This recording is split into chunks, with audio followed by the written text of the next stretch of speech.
You're listening to Impulse to Innovation. The Institution of Mechanical Engineers podcast. I'm your host, Dr. Helen Mees. As a global community of mechanical engineers with over 120,000 members in 140 countries, the Institution of Mechanical Engineers has been at the heart of the engineering profession since 1847. The institution's mission is to improve the world through engineering by sharing the latest news, views, and insight into the creative world of technology and the people that make it happen.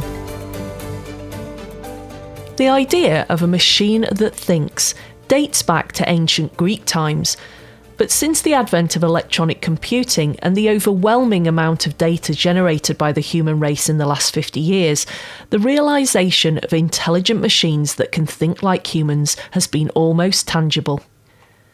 In 1950, Alan Turing published his seminal work, Computing, Machinery and Intelligence. In the paper, Turing proposed to answer the question, can machines think? And introduced the Turing test to determine if a computer could demonstrate the same intelligence as a human. In 1956, John McCarthy coined the term artificial intelligence at the first ever AI conference at Dartmouth College, saying artificial intelligence is the science and engineering of making intelligent machines, especially intelligent computer programs. It is related to the similar task of using computers to understand human intelligence, but AI does not have to confine itself to methods that are biologically observable. Today, there is a great deal of hype around AI systems and intelligent machine development, which is of course to be expected from any new emerging technology. But what exactly is AI, and what does it mean for the world of mechanical engineering? In this I2I podcast special, I speak with Neil Lawrence and Alan King about what AI and machine learning is all about, what its uses will be, and how engineers will benefit from using these systems in their work environments.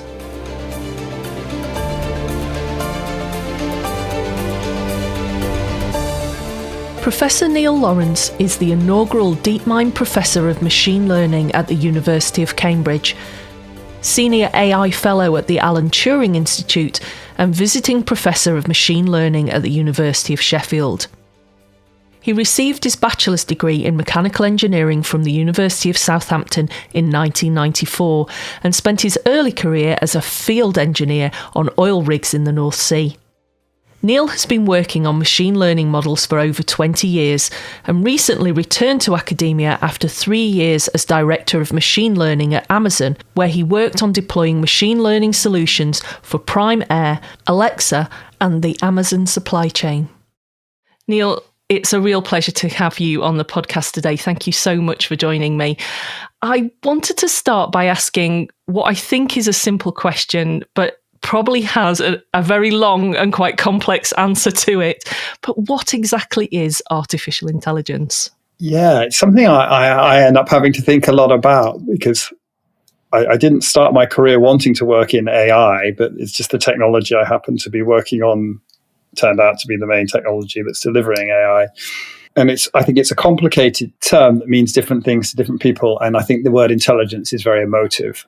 So I think there's lots of different answers, but one of my favorite is the notion that, which is something that I think just in terms of observing, when I hear people talk about it, they seem to think it's the first generation of automation that is going to adapt to us rather than forcing us to adapt to it. And as an engineer originally, I'm sort of very aware about the extent to which our solutions to automation in society, people have been forced to adapt to. And when people seem to talk about AI, they seem to feel as if it's different. It's going to know who we are and react to us. I'm not sure there's that much evidence that we've created anything like that. But when I chat to people on the train, I get the sense that that's what they think. I mean, in practice, I think the sort of tools we're calling AI are quite different, that they're automation of things that we formerly used to think of as the preserve of humans. But then I think there's this really interesting effect that is quite well known that as we automate and reconstruct them, we no longer think of them as AI. We think, oh, computers can do that. That's not interesting. a lot of the ideas we have around AI actually come from sort of people working on systems of radar or cryptoanalysis in the Second World War. And a lot of our thinking of it comes out of this field known as cybernetics, which was a book written by Norbert Wiener. And I think many of the ideas we're deploying today, you can read about, they're in that era. The term AI itself, it comes from the 1950s. And in some sense, there's an unfortunate history to it because it was arguably an attempt to airbrush Wiener out of the history of what Wiener talked about as, I've got the book on the shelf, so I just want to, control and communication in the animal and the machine. And he used the term cybernetics explicitly as a nod to Watt's governor, because cybernetics is his rendering. He spoke ancient Greek. His father taught it to him. His rendering of the word Kubernetes we would use. It's familiar to people in computer science now as a cloud, a way of dealing with cloud compute. Which was rendered in Latin as governor and means helmsman. So it means effectively autopilot, I think, is what he's driving at. And the reason he drives at that is because of his acknowledgement of the centrifugal governor, which of course is by Watt. The governor itself is something to Wiener and a paper by Maxwell on the governor and the tendency for steam engines to surge. So, this is a book from, I think, 1860s. The governor, or flyball governor, as it often distinctively called, was another of Watt's minor but very essential inventions. Now, it actually wasn't an invention of his. He's something he saw while constructing the Albion Mill in London. All right.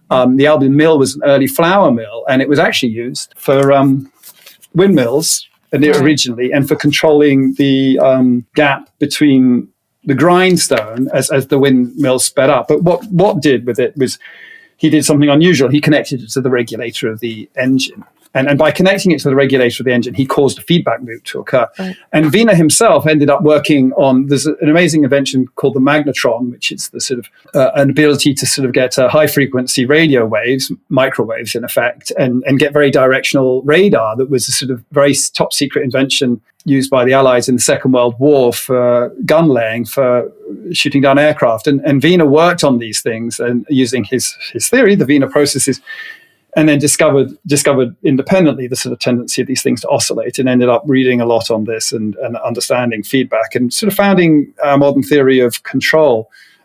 So in a very real sense, the earliest efforts in AI are intimately connected with engineering because they're about automated decision-making. The governor itself allows you to sort of remove an operator from the sort of preventing the engine overspeeding. The engine is now tuned to not overspeed. So that's an early automation.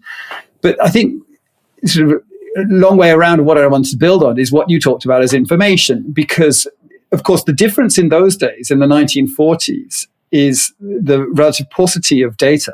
So what you tend to see is certainly initially analog control systems, which would be often thought of as analog computers, and people designing them to make what we could arguably say are intelligent decisions, and doing a lot of strong mathematical theory to understand the stability of those systems, which is familiar to sort of all engineers today. And one of the things I'm fascinated about is how integrated that control is often in the system itself. So the mechanical linkages or whatever, it doesn't need to be an electrical system.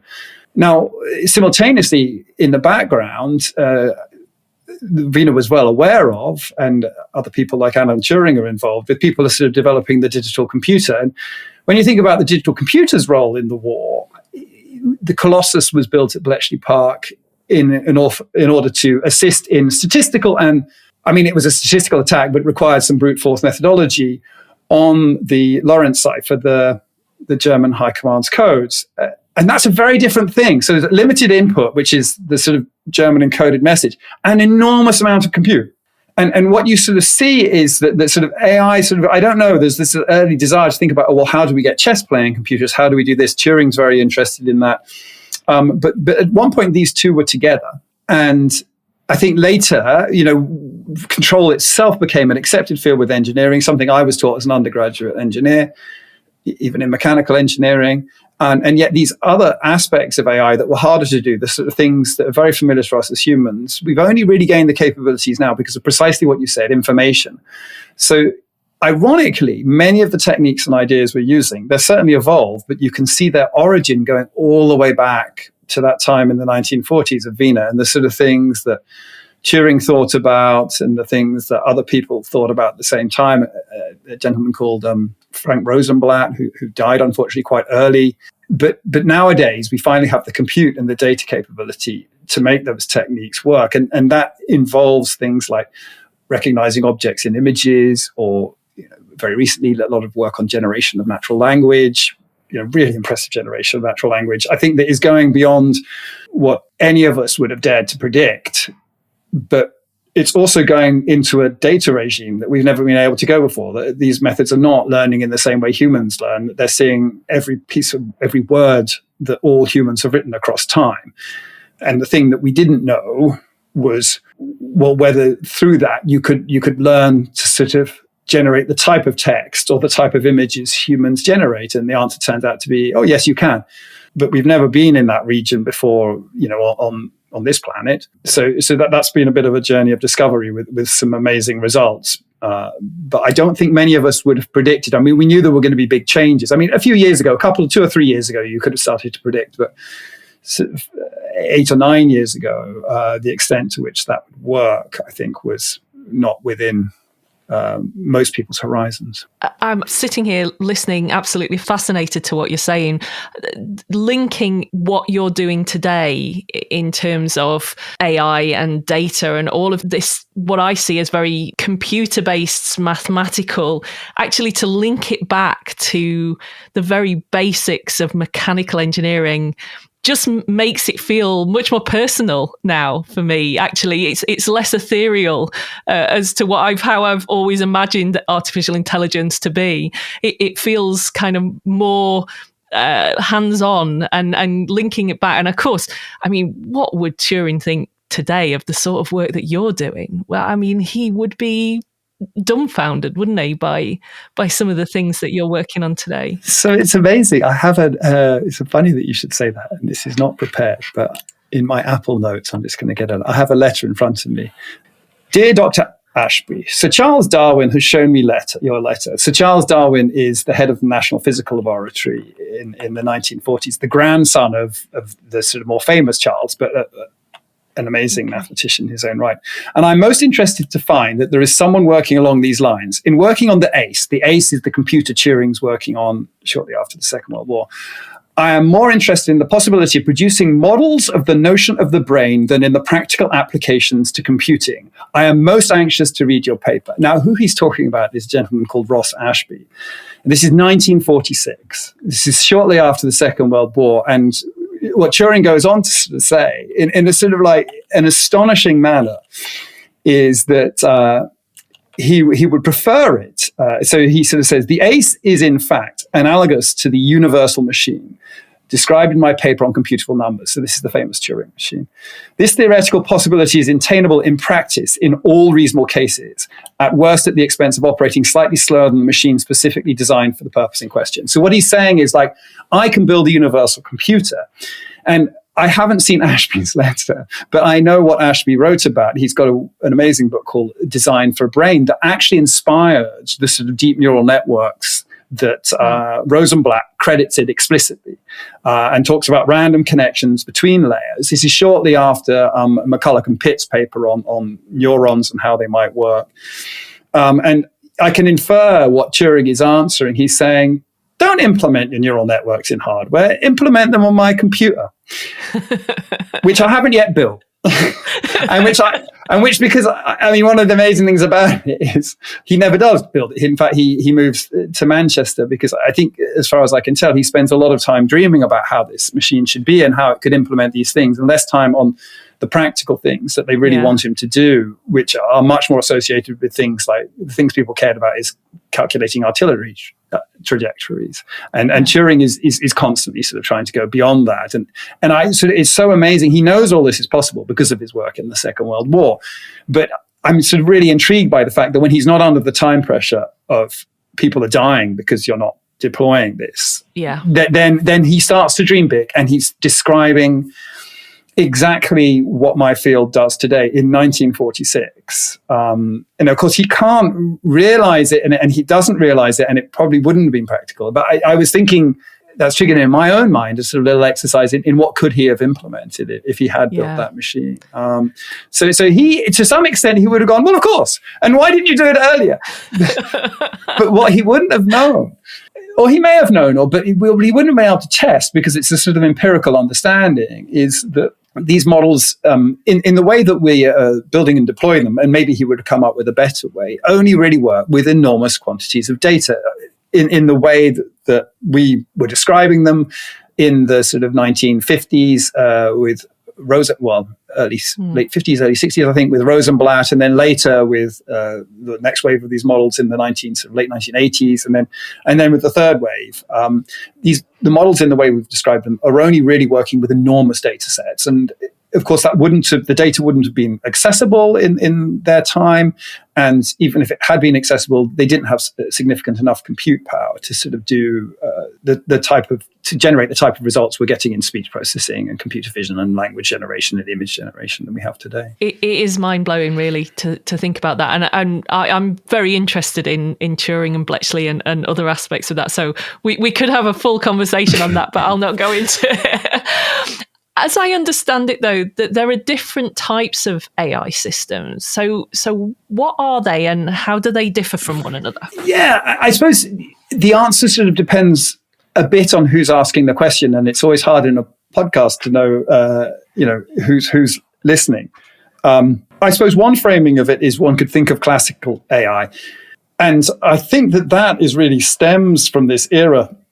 There's a lot of it is dependent on the capabilities of our tools. And there's this interesting era between sort of Turing and between the sort of first steps in the movement of machine learning, where computational capabilities have got to a certain level. Data availability hasn't quite got there because we don't have the internet. And people see the promise, or they want to fulfill the promise of machines, and they're starting to do things like computers that can play chess. And a lot of what was AI in those days is things like path planning, or sort of tree search. Game tree search is what you do in a sort of chess game where you're sort of searching across the moves exhaustively. The sort of things that they were actually doing in Bletchley, and then efficient algorithms for doing that. But also discovering that, in the real world, these game trees, the reason why Go is harder than chess is because the number of possible moves at any point is larger. So the game tree expands rapidly, exponentially, with that sort of high coefficient. And what's going on for them is they're starting to realize, well, the early AI people promise there's a wave of hype that you're going to be able to start solving all these interesting problems. And you get these waves of expert systems which try and encode human knowledge. I mean, I have other books in front of me on expert systems in the law. They were going to make legal decisions for us. And broadly speaking, I mean, there are successes, but it's like a lot of these waves of technology, we tend to focus more on the failures. And I think that, and it's always a little bit unfair looking in the past, because you look at the people who promised the most, and then you work out what was delivered, and it's always less than what was promised. But at one level, we can certainly say that some extraordinary things were promised, and relative to that, we didn't see the same level of delivery. And it's partially because I think a lot of it's trying to work from first principles, from how should the world be. But that sort of reductionist view is very, very complicated. If you want to sort of the complexity of the world around us, the amount of computation going on around us, if you want to simulate, extremely difficult. And machine learners, which at that time were known as the connectionists. So when I entered the field, they were very looked down upon by the AI community as these people playing with these sort of neural networks, and what on earth are you, and what are those things going to do? But I came to it as a mechanical engineer who at the time was working on oil rigs. So I worked for Schlumberger as a field engineer after I graduated, but I knew I didn't want to do that forever, and I knew I wanted to do a PhD. And I sat on rigs in the sort of 94, 95, reading articles in the New Scientist about these sort of neural network things. And I remember very clearly sort of feeling the tools we were using, which were sensing formations using a variety of sensors, resistivity, density, and talking to the geologist and trying to learn how to categorize the different types of rock, the limestone, the sandstone, whether there was oil and then they would tell me these sort of little rules by which you do it. And you think, well, okay, so therefore this is sandstone. So, oh, no, that's not sandstone because in this case. And of course, they were bringing all this contextual understanding. It was difficult to make rules, simple rules that describe what formation is what. And then I was simultaneously reading in the New Scientist about these neural network things. This is before the internet. And I thought, well, that sounds interesting because that sounds like that's addressing a problem that we can't really solve, or I felt we couldn't solve when I tried to think about how I might program something to solve it. And that's how I sort of got into machine learning. And that turned out to be a good decision because techniques did work. So there's a lot of machine learning techniques deployed very, very widely in things like deciding which ad at the top of the list in when you use a search engine, or deciding which social media posts. I mean, in some sense, these algorithms themselves have their own problems and their own issues. A lot of people wouldn't think of them. So moving on to a second type of deployed machine learning, certainly the AI people would have been quite sniffy about that, saying, well, that's not AI. But it was certainly what machine learning was doing. But simultaneously, machine learning was trying to do things that would get closer to AI, like recognition of entities in objects. I mean, there's this famous thing that the McCarthy in 1956, when he was at Dartmouth, he had this sort of summer program that brought a lot of the experts in the area together in Dartmouth and use this term artificial intelligence for the first time. And some of the projects they talk about is, we'll just start recognizing objects in images. But of course, they didn't do that because it's extremely hard. And we didn't do that properly for another 55 years. And that really came when we just had access to a lot more data and we could build more complex models. So the sort of models that are doing your newsfeed ranking in Facebook or ads ranking are relatively simple and fast to run. And then the sort of models that we use for doing image recognition, object detection in images, object recognition, people recognition, or speech recognition, or these language models become larger and more complicated. And I think the thing that we didn't know or didn't have the empirical testing capability to understand is that these very large models would perform well in these extremely large data domains because we just didn't have the compute to test it. It's an empirical result. Even now we're still working on the theories catching up. It's a bit like the steam engine in that regard. People built steam engines before they had sort of Carnot cycles and understood the efficiency of steam engines. And there's a similar process here. Yeah, I suppose you've got to at least start somewhere. There's a chicken and egg kind of situation, isn't there? You've got to start somewhere and create the model to test it out to see how far it will go before you can add more to it. I'm guessing in simple terms. Yeah, and I think that there is this sort of quite widespread problem that I think of as model blindness, but I think Kahneman talks about it as theory-induced blindness, that you have a mathematical model, like this ridiculous thing people say, bumblebees, according to aerodynamics, bumblebees can't fly. Yeah. Right, okay. So, did aerodynamics not check in with the real world? And of course, what's going on is according to the simplification we use for modeling aerodynamics when looking at jumbo jets, the bumblebee can't fly. So if you scale the bumblebee up to the size of a jumbo jet, but according to the aerodynamics that the bumblebee senses in terms of its size and the viscosity of the air, it can fly, and that's why it does fly. And that sort of statement is a wonderful example of what I call it, as I say, the model blinders, I think of it as, that you have some mathematical way of thinking this is how the world works, and then you impose that on the world. And that's always true of a lot of theory. Theory is typically limited in what it can tell you about. And it's like that sort of problem of shining the torch on a dark night. So you're looking at that place there. Now, people have the courage to go beyond theory and they shine the torch somewhere else. And they're like, oh, hang on a minute. And then, of course, it's not to say that this theory has no use, but then theory has to come back at that and sort of understand what's going on there. And what you discover is, well, okay, there's things going on, which in retrospect, we can perhaps see what's happening, but we didn't realize would happen in that domain. And then you need to develop a theory of that, basically to a guide where you go next, to refine that, to improve that. And that's one of the things that's very exciting intellectually at the moment. And I should say I'm not involved so much at the cutting edge of it, but I have a lot of friends who are and students who tell me about it. It's just very hard to stay on top of because so many people are involved in it. Yeah. And reading all the papers is very difficult. But I do think that there's some incredible intellectual activity going on. That in the future we'll look back on and say, well, X did this, Y did that, and Z did that, and everyone will say, and that's how it was. But the truth of it is, like, at the time, you can't see that at all. Yeah, absolutely. That leads me on to quite a nice question, actually, really, to kind of bring us from where AI kind of started to now and I suppose the future. But you were director of machine learning for Amazon for 3 years. Their business relies on the capture and flow of gigabytes of data from billions and billions of customers every year shopping on their services. How do you go about understanding that data and developing the algorithms to enable a company like Amazon to utilize AI and machine learning? So for me, a major reason to go, so sometimes I joke that I spent the first half of my career trying to persuade people to use machine learning, and then the second half trying to persuade people not to use machine learning, because it's gone through one of those transitions where, like, it's everywhere, and that's what happens in exponential growth, isn't it? Yeah. One moment it's being underused, and then the next it's sort of potentially, largely overused. And as I sort of see myself, I can operate as a scientist sometimes. I know how to do that. But in spirit, I feel I'm more of an engineer.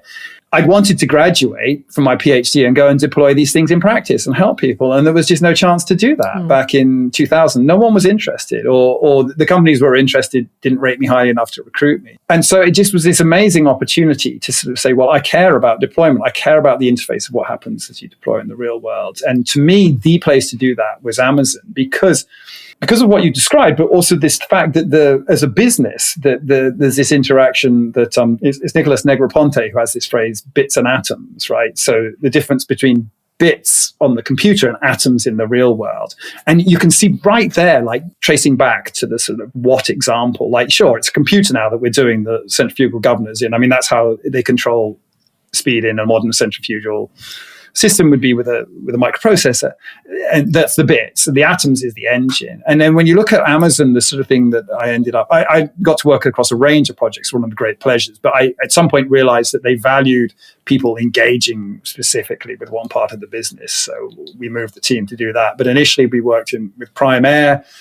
We worked with the Alexa team. We worked across a different range of teams. And then we moved into supply chain, because I just sort of felt supply chain is like the most underrated, important thing that's driving the world. People's understanding of the influence of supply chain, the effects of containerization, in terms of the general public, is so limited, but the influence it's had on their lives is so massive. Yeah. And when you think about, I often think about the sort of innovation which everyone sees is, I can get AI to do this, speech recognition. That's actually a lot easier to deploy and deliver than the sort of innovation that in some sense helps society. I don't know, I want to say more, but in a different way, which is this, what I think of as brownfield innovation. So you have greenfield innovation and brownfield innovation, and that's like supply chain. Yeah. And the sort of notion was, well, if Amazon doesn't know how to do this perfectly, then no one does. And of course, they don't know how to do it perfectly. And there was an enormous amount of learning there. But the way that one approaches it, sort of coming back to your question, sort of giving the motivation for going there, was something that I actually learned.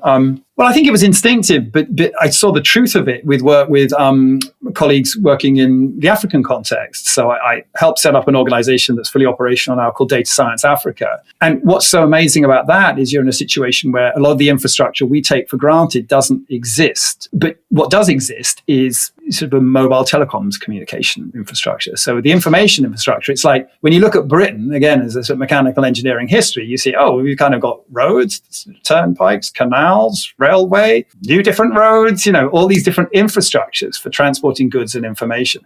Well, what happens if that didn't happen and you go straight to information infrastructure? And it's far more dynamic and interesting, the deployments you see in that context and the capabilities people have, and imaginative than anything I've seen in sort of the UK or the US. So I really learned in that domain that the number one thing you do is you talk to the people on the ground about what the problems they're experiencing. There's no use in building a solution that you perceive is going to be useful for a smallholding farmer in the north of Uganda and then going it to him and saying, here's a mobile phone, and said, well, that's actually not my problem. Do you want to know what my actual problem is?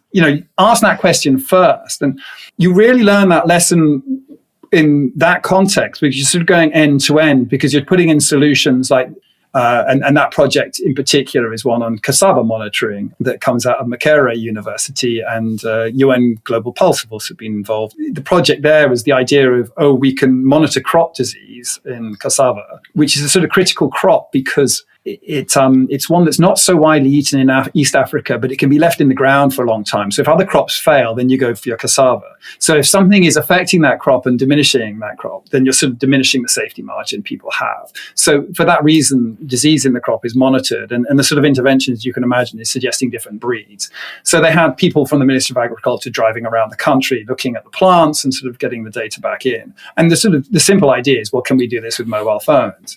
And, it feels like, well, out of the box, it's just going to take a couple of months to do that. And then that's just simply not true at all, because, there's the incentives to get farmers to take the photographs. There's how are you getting the data? There's all these sort of challenges and problems and interesting questions that, and the actual machine learning modeling you're probably doing at the end is relatively simple. But the modeling that you start doing on the phone gets complicated. So things like, one of the things that turned out that they realized quite quickly is, it was a bit of a pain for the agricultural field testers to they had to count whitefly on the underneath of a cassava leaf. And when you lift the leaf up, the sun shines on the whitefly, they all fly away. So just the sort of app for taking a photo with the mobile phone that automatically counts the whitefly, that turned out to be one of the useful things. And that lesson just so sticks with me that, you sit, and the tendency is, because we've done a lot of division of labor across all these things. So we're all sitting in our offices. And the problem with division of labor is it causes you to just think about, you try and imagine someone else's problem and not go out and ask them what their actual problem was. And that gets worse when the problem's sort of carved up into different domains. And so really the main strategy I brought to Amazon, so I feel like I'd go, a major reason to going to Amazon was I'll learn how do they solve all these problems. And then I'll take those solutions back to my friends and say, hey, we do it like this. But actually, it went the other way most of the time. I'm saying, well, we've got to be a little more focused on what the customer cares about here, or what the individual cares about, and think a little bit. We can't sit here and just assume we know stuff. And that turns out to be depressingly useful thing to say in many scenarios. It strikes me as the core to what you're saying there is that it's not just about the artificial intelligence then going off and doing some stuff, but actually there's a huge amount of work to do before then, which is much more mechanical in nature, shall we say. I use that in that particular sort of context, that we've got to have the data there before the AI can really do anything with it. So are we putting too much emphasis, do you think, onto the AI part, when actually what engineers are doing is the data collection and then the manipulation and understanding of that data so that they can process it more rapidly through the numerical algorithms that they're creating? Absolutely. And I have a way of saying that, sort of being a great fan of Bazalgette, I say everyone wants flush toilets, no one wants to do the plumbing. Yeah. You can't have flush toilets without the plumbing. So people are saying, oh, that's great. Then they're sort of seeing, even those sort of fancy Japanese flush toilets going, wow, look at what those things can do. But fundamentally, you need a water source to connect up and a sewage to drain out. Now, that's particularly challenging. The further analogy I give, it's sort of building on the brownfield site, is imagine that you're retrofitting.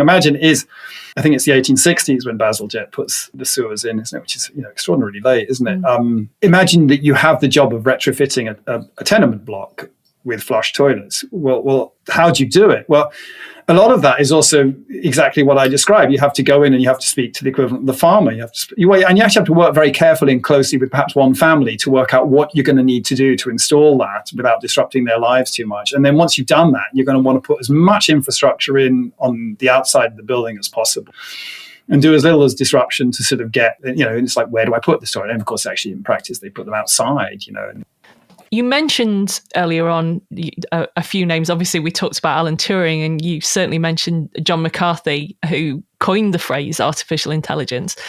But we've moved on a long way since that work was being done. What kind of applications has AI found its way into? And what is it being used for today that we might not realise that it's actually being used for? It's very pervasive. It's actually it's an interesting question. We no longer talk about, well, let's use a computer to do things. Let's use a computer to listen to the podcast. Let's use a computer to watch television. I mean, it used to be a sort of thing, didn't it? And yeah.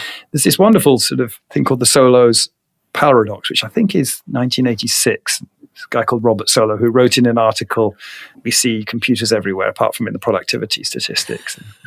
What he was saying is everyone's going on about these things. And I think there's a modern paradox in that, in terms of it takes time for these technologies to be embedded. And I think one of the things I'm fond of saying is we'll really know that AI is successful when people stop saying AI, or when people stop saying machine learning. You're just going to obviously use tool X to do Y, because why would you do it any other way? I mean, we don't say, I'm going to use a sat nav to travel. We just use a sat nav. None of us can navigate anymore. And arguably inside the sat nav, there's planning routines that were worked out, I believe, by that sort of first generation of AI researchers. So you could argue that was a sort of at one time considered AI, but we don't think of it such now. So that's going on to an extent. And one way in which that's happening is just in terms of, for example, search engines are already using machine learning techniques. People would argue about whether they think it's AI or not, but they're certainly techniques that my community was involved in developing, the same community that has developed these more recent techniques to decide which pages to return or which adverts to share. Yeah. So it's all sorts of things are going on in your mobile phone based on that, or in terms of the Amazon supply chain, decisions are being made. So what's going on there is the supply chain has this interesting problem of trying to match resource. So there is, as a colleague of mine in Amazon's head, Narayan, he used to say, a gentleman in Kerala beside the river who sold coconuts by sitting underneath a coconut tree. And then he said every time he runs out of coconuts, he climbs the tree, gets another coconut and sells that. Every time that tree runs out of coconuts, he moves to another tree. And then he would say, this guy has the shortest supply chain in the world. And then he would sort of laugh a booming laugh. And then he would say, the magic of supply chain is to make you think that that's true for all products. So that there's someone sitting under a laptop tree. But in practice, it takes, if we go like end to end on how long it takes to build a laptop, maybe it takes 18 months. I don't know. In terms of the raw materials, probably longer.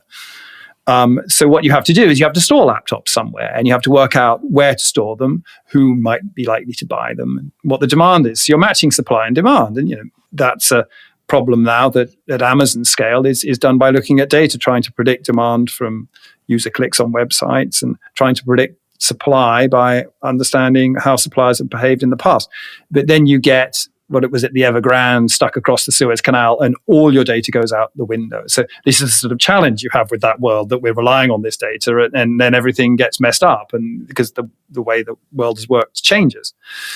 So there's all those places where it's going on. But then I think that the areas where people have sort of been really surprised about, and where general public is sort of really paying attention, is perhaps in these sort of initially these AI capabilities in terms of phones can recognize people, or we can recognize, we can unlock all our phones with our faces.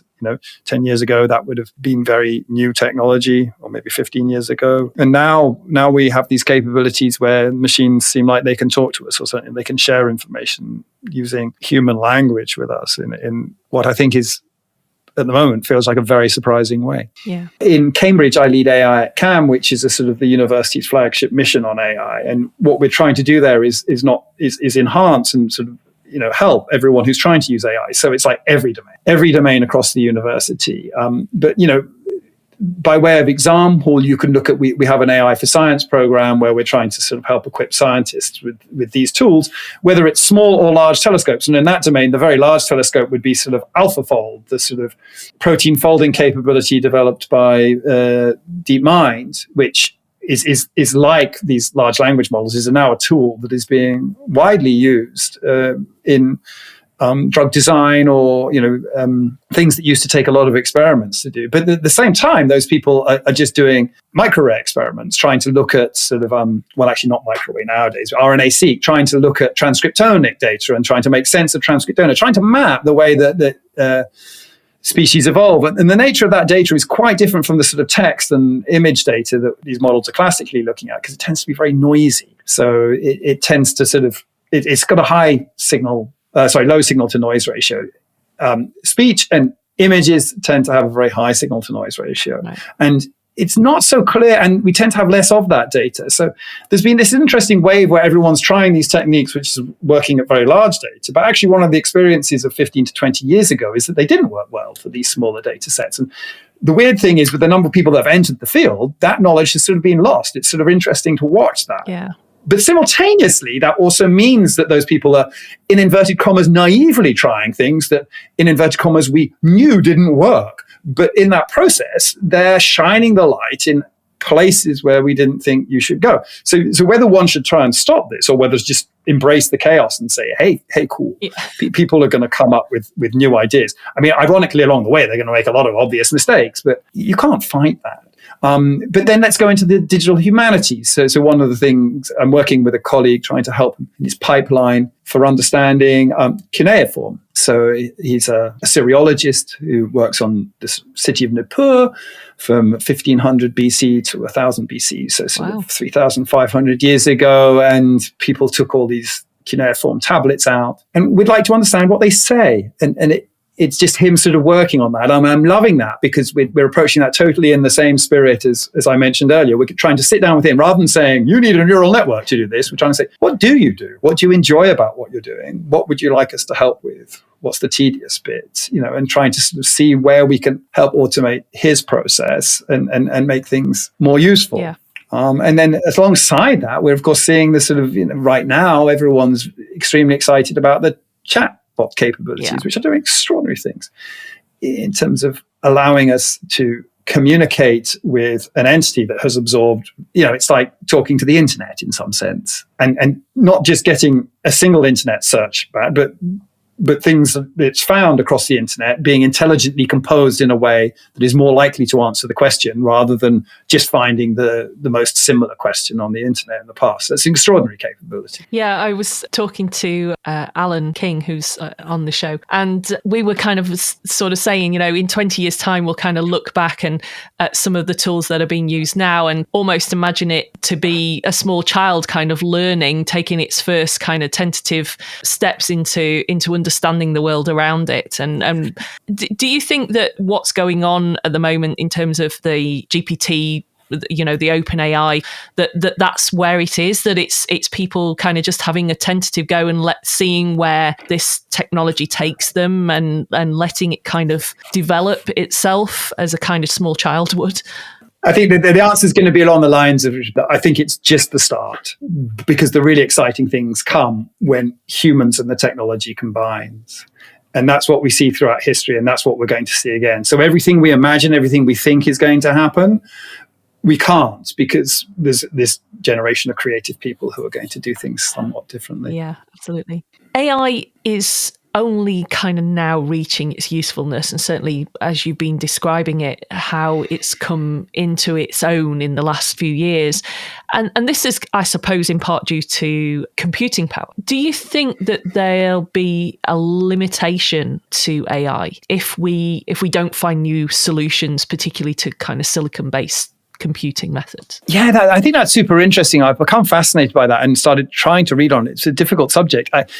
And the analogy, again, is mechanical engineering. Like, what's the AI equivalent of the Carnot cycle? Yeah. So is there a limit of efficiency? And actually, the answer, I think, is embedded in the same sort of, all that difficult work I did at university on thermodynamics and entropy. And there's equivalent limitations in intelligence, because entropy, is the way we look at it in mechanical engineering, is sort of it's energy that is distributed in ways that make it difficult for us to access because it's sort of moving about the place. Or temperature times entropy is that. Now, in information terms, we look at information as negative entropy, and that's the sort of Shannon definition of entropy. And it turns out there's quite a fundamental connection between these two ideas, that there's something called Maxwell's demon, which is about the second law of thermodynamics, and it's a sort of a puzzle that James Clerk Maxwell came up with in terms of, imagine a demon inside the heat vessel choosing which molecules move, and then demonstrating that the entropy of the system could decrease if the demon could choose to put fast molecules on one side, slow molecules on the other. And the answer to this riddle is that, well, it turns out that in order to do that, the demon would have to let's say loosely, which is not a good way of saying, consume information. And they'd actually have to delete information unless they had infinite capacity. And in that process, they would basically be entropy would be conserved when you consider the daemons information processing capability. So there are some papers, and there's a really interesting intersection between the field of information theory and people who sort of have a more thermodynamic view of the same type of mathematics, non-equilibrium thermodynamics, about what the limitations in terms of theoretical limits of prediction are. And it's a hobby of mine to read about that, and it's not within my capabilities to contribute to the conversation yet. But I think that's the sort of theoretical side, and I think that yes, definitely we can see that there's something there. We don't have the equivalent of the Carnot cycle yet, but one can see that there might be something in that space, and there's some interesting people writing on this. Now, on the practical side, in terms of compute power, well, I don't know quite where we're at the moment with data centers, but the last time I looked at it, which was a few years ago, and I sort of hazarded a prediction at the time, someone said, well, it's only 1% of world, I don't know if it's energy or electricity, I can't recall, that was being spent on data. And I thought, well, how much are we spending on Africa? And it wasn't far off, the whole continent. And I'm including North Africa, so major cities like Cairo. So that's a sort of sobering thought. And my prediction was, and I think the 5 years is up, so I haven't retraced my sources to find out if it's true, is that the data center energy would overtake the energy that Africa is consuming. And I don't know if that's true or not. I just felt it was an interesting prediction to make. And that's a question in itself. That's a more practical question, isn't it? More in line, I think, with your original question, that, that these are limits. Are they limits, or are they just going to sort of be spending more and more energy on AI and compute? Yeah, I'm like you. I'm kind of on the edge of that, and I guess it's a computer science question in some respects. But I suspect that if we're going to reach the kind of expectation that society has in terms of AI and machine learning, then we're going to need a different form of computing power to be able to deal with all of that data that we are collecting. We need another James Watt moment. We need separate condensers. And I think that is something that I do find sort of inspiring. It's the Newcomen engine. I've sort of said that. I've used that analogy quite a lot. Yeah. I think it's, it's quite plausible that it will come, because, and I think that a lot of the things I sort of think about are, well, once this computing becomes so pervasive, I cycle with people who work at ARM, and, once you start building hardware. Do you remember that time when, like, if you watched a film on your mobile phone, then the battery was going to be dead within 15 minutes? And then I couldn't get over it on a flight. Someone just sat there watching on whatever their device was, for hours. I'm thinking, how the hell's that going on? And of course, it's going on because at some point, those algorithms that were operating in software have been integrated in hardware, and people have designed chips that do the decoder. And now I also realize I can watch films on flights. It's the problem, the pain with being an early adopter. You get the wrong impression of the technology. So of course those sort of things will happen, but these technologies are going to become more pervasive. So there's a sort of interesting question of both of those effects occurring at the same time.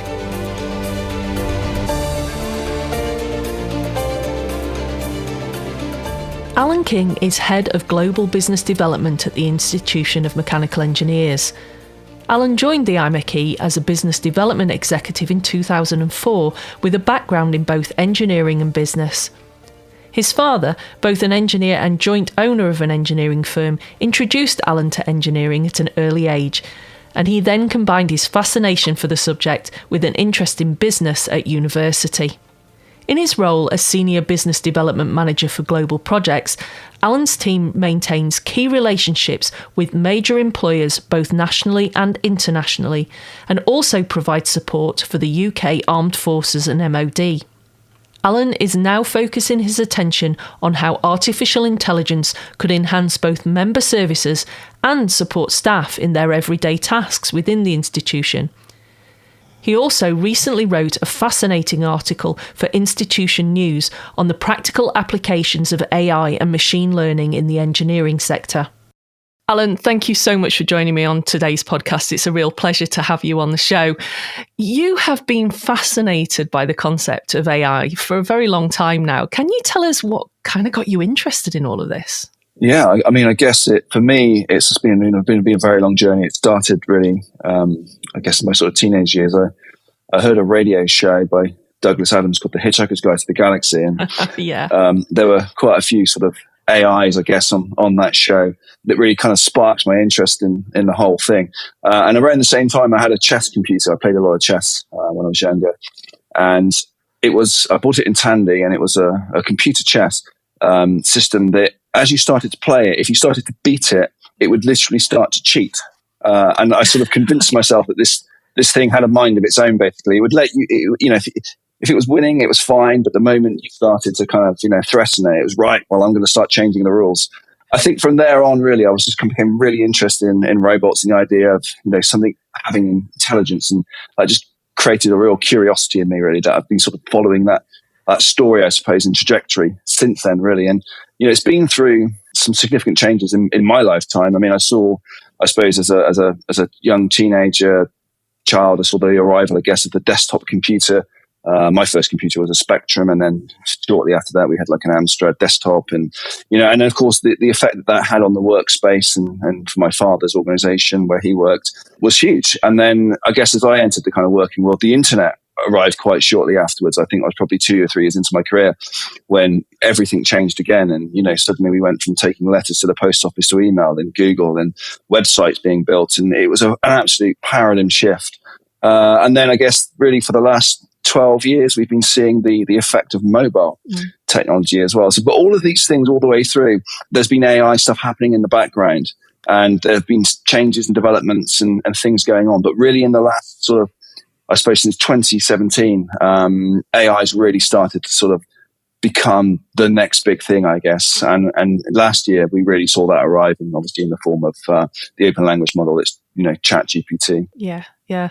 Well, I'm a child of that generation. And so, yeah, Marvin, the paranoid android with a brain the size of a planet was something that I kind of grew up on as well. So I get your enthusiasm from that, as it's something that really excited me as a young person, getting interested in science and engineering too, and seeing that development of technology to where we are now, where, as you rightly said, the GPT tools have become almost ubiquitous, and I'm guessing we'll get onto that conversation as we go through.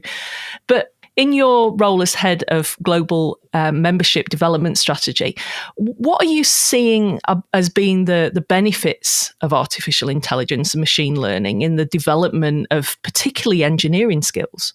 I think with AI, it's going to really change the landscape of what engineers do. There's no question about that in my mind. There's a lot to think about within that statement, and there's ethics, there's obviously the job situation, but it's undoubtedly going to be something that really sort of changes the way engineers think, function, work, and live, work, and grow in terms of their lives. I mean, I say with my father was an engineer, and he saw the arrival of computerization in his world. And if you looked at what he was doing at the end of his career versus where he started, perhaps in the sort of 60s as a tool maker, it's a very different landscape. Yeah. And he was writing programs for computers in the sort of early 90s that could do calculations that formerly had taken his colleagues weeks to do. Mm-hmm. Suddenly they were being done in minutes with machines. And I think AI represents a significant shift in the same way, possibly even greater. And the machines themselves, will have the capability to sort of feed back. And it's, you're no longer just dealing with a kind of, you put X input in and you get Y input out. You've got a machine that's actually able to work with you. It becomes like a co-pilot and can guide and actually support what you're doing, actually able to rationalize what you're telling it and potentially provide advice and guidance on how to get more out of the system. Yeah, I'm certainly seeing that in the healthcare applications that we're finding AI sort of creeping into, particularly things around, for example, like MRI scans, where you're looking for cancers and things like that, being able to not only use the human eye to look and see where those cancers are, but using the machines and the complexity of the algorithms to actually detect minute changes in cell structure that the human eye and the human brain just wouldn't register. I think having those two things in parallel is going to be a real bonus for any engineer being able to detect or understand what's going on around them as they build or make or design things. Yeah, I would say, and it's a very interesting sort of reversed ethical question there as well, really, in the sense that, if you were looking to have a diagnosis done, would you prefer a doctor or a machine? And I suppose instinctively people often have a misunderstanding of technology and particularly AI. Maybe they're a bit nervous about the machine doing it, but I want a doctor to do it. But actually, it's statistically speaking, the machine's likely to do a better job in that instance, as you say, able to detect things that perhaps the human eye would miss. And ethically, it would maybe be wrong to get the doctor to do it in that instance. Yeah, I think certainly where it comes to technology that's on the micro or even nano scale, where you're just not going to be able to get that level of detail from solely human interaction. Being able to use a computer or use machine learning to analyze and to understand and to collect all of this massive amount of data to be able to address those problems, I think is going to make the engineering community much more effective in what it does over time. But let's come to kind of the opposite side of that.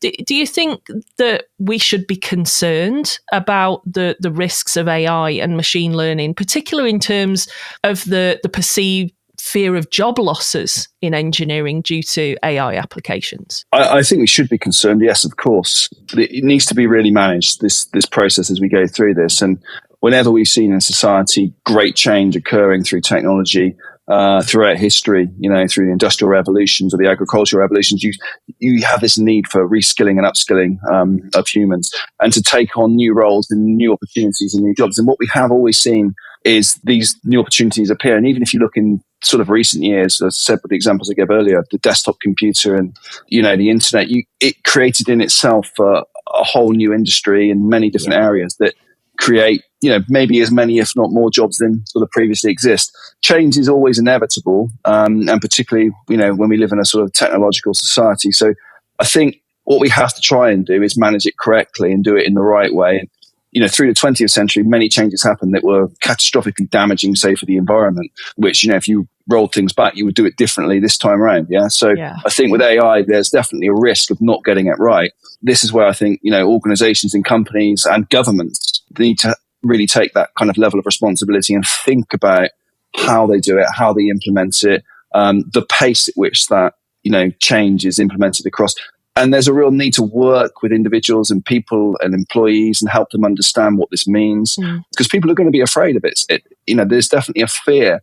And of course, a bit like the large language models themselves, which are trained on data, human beings have all been trained on, science fiction, and science fiction says that the robots are going to take over and, we're all doomed. So, and we've seen a lot of that actually in the last couple of weeks, just in the sort of mainstream media. Yeah. And a lot of it is kind of hyperbole. And I think there's definitely a job to be done there to sort of control that narrative and help the sort of, if you like, the sensible conversation be the pervasive one.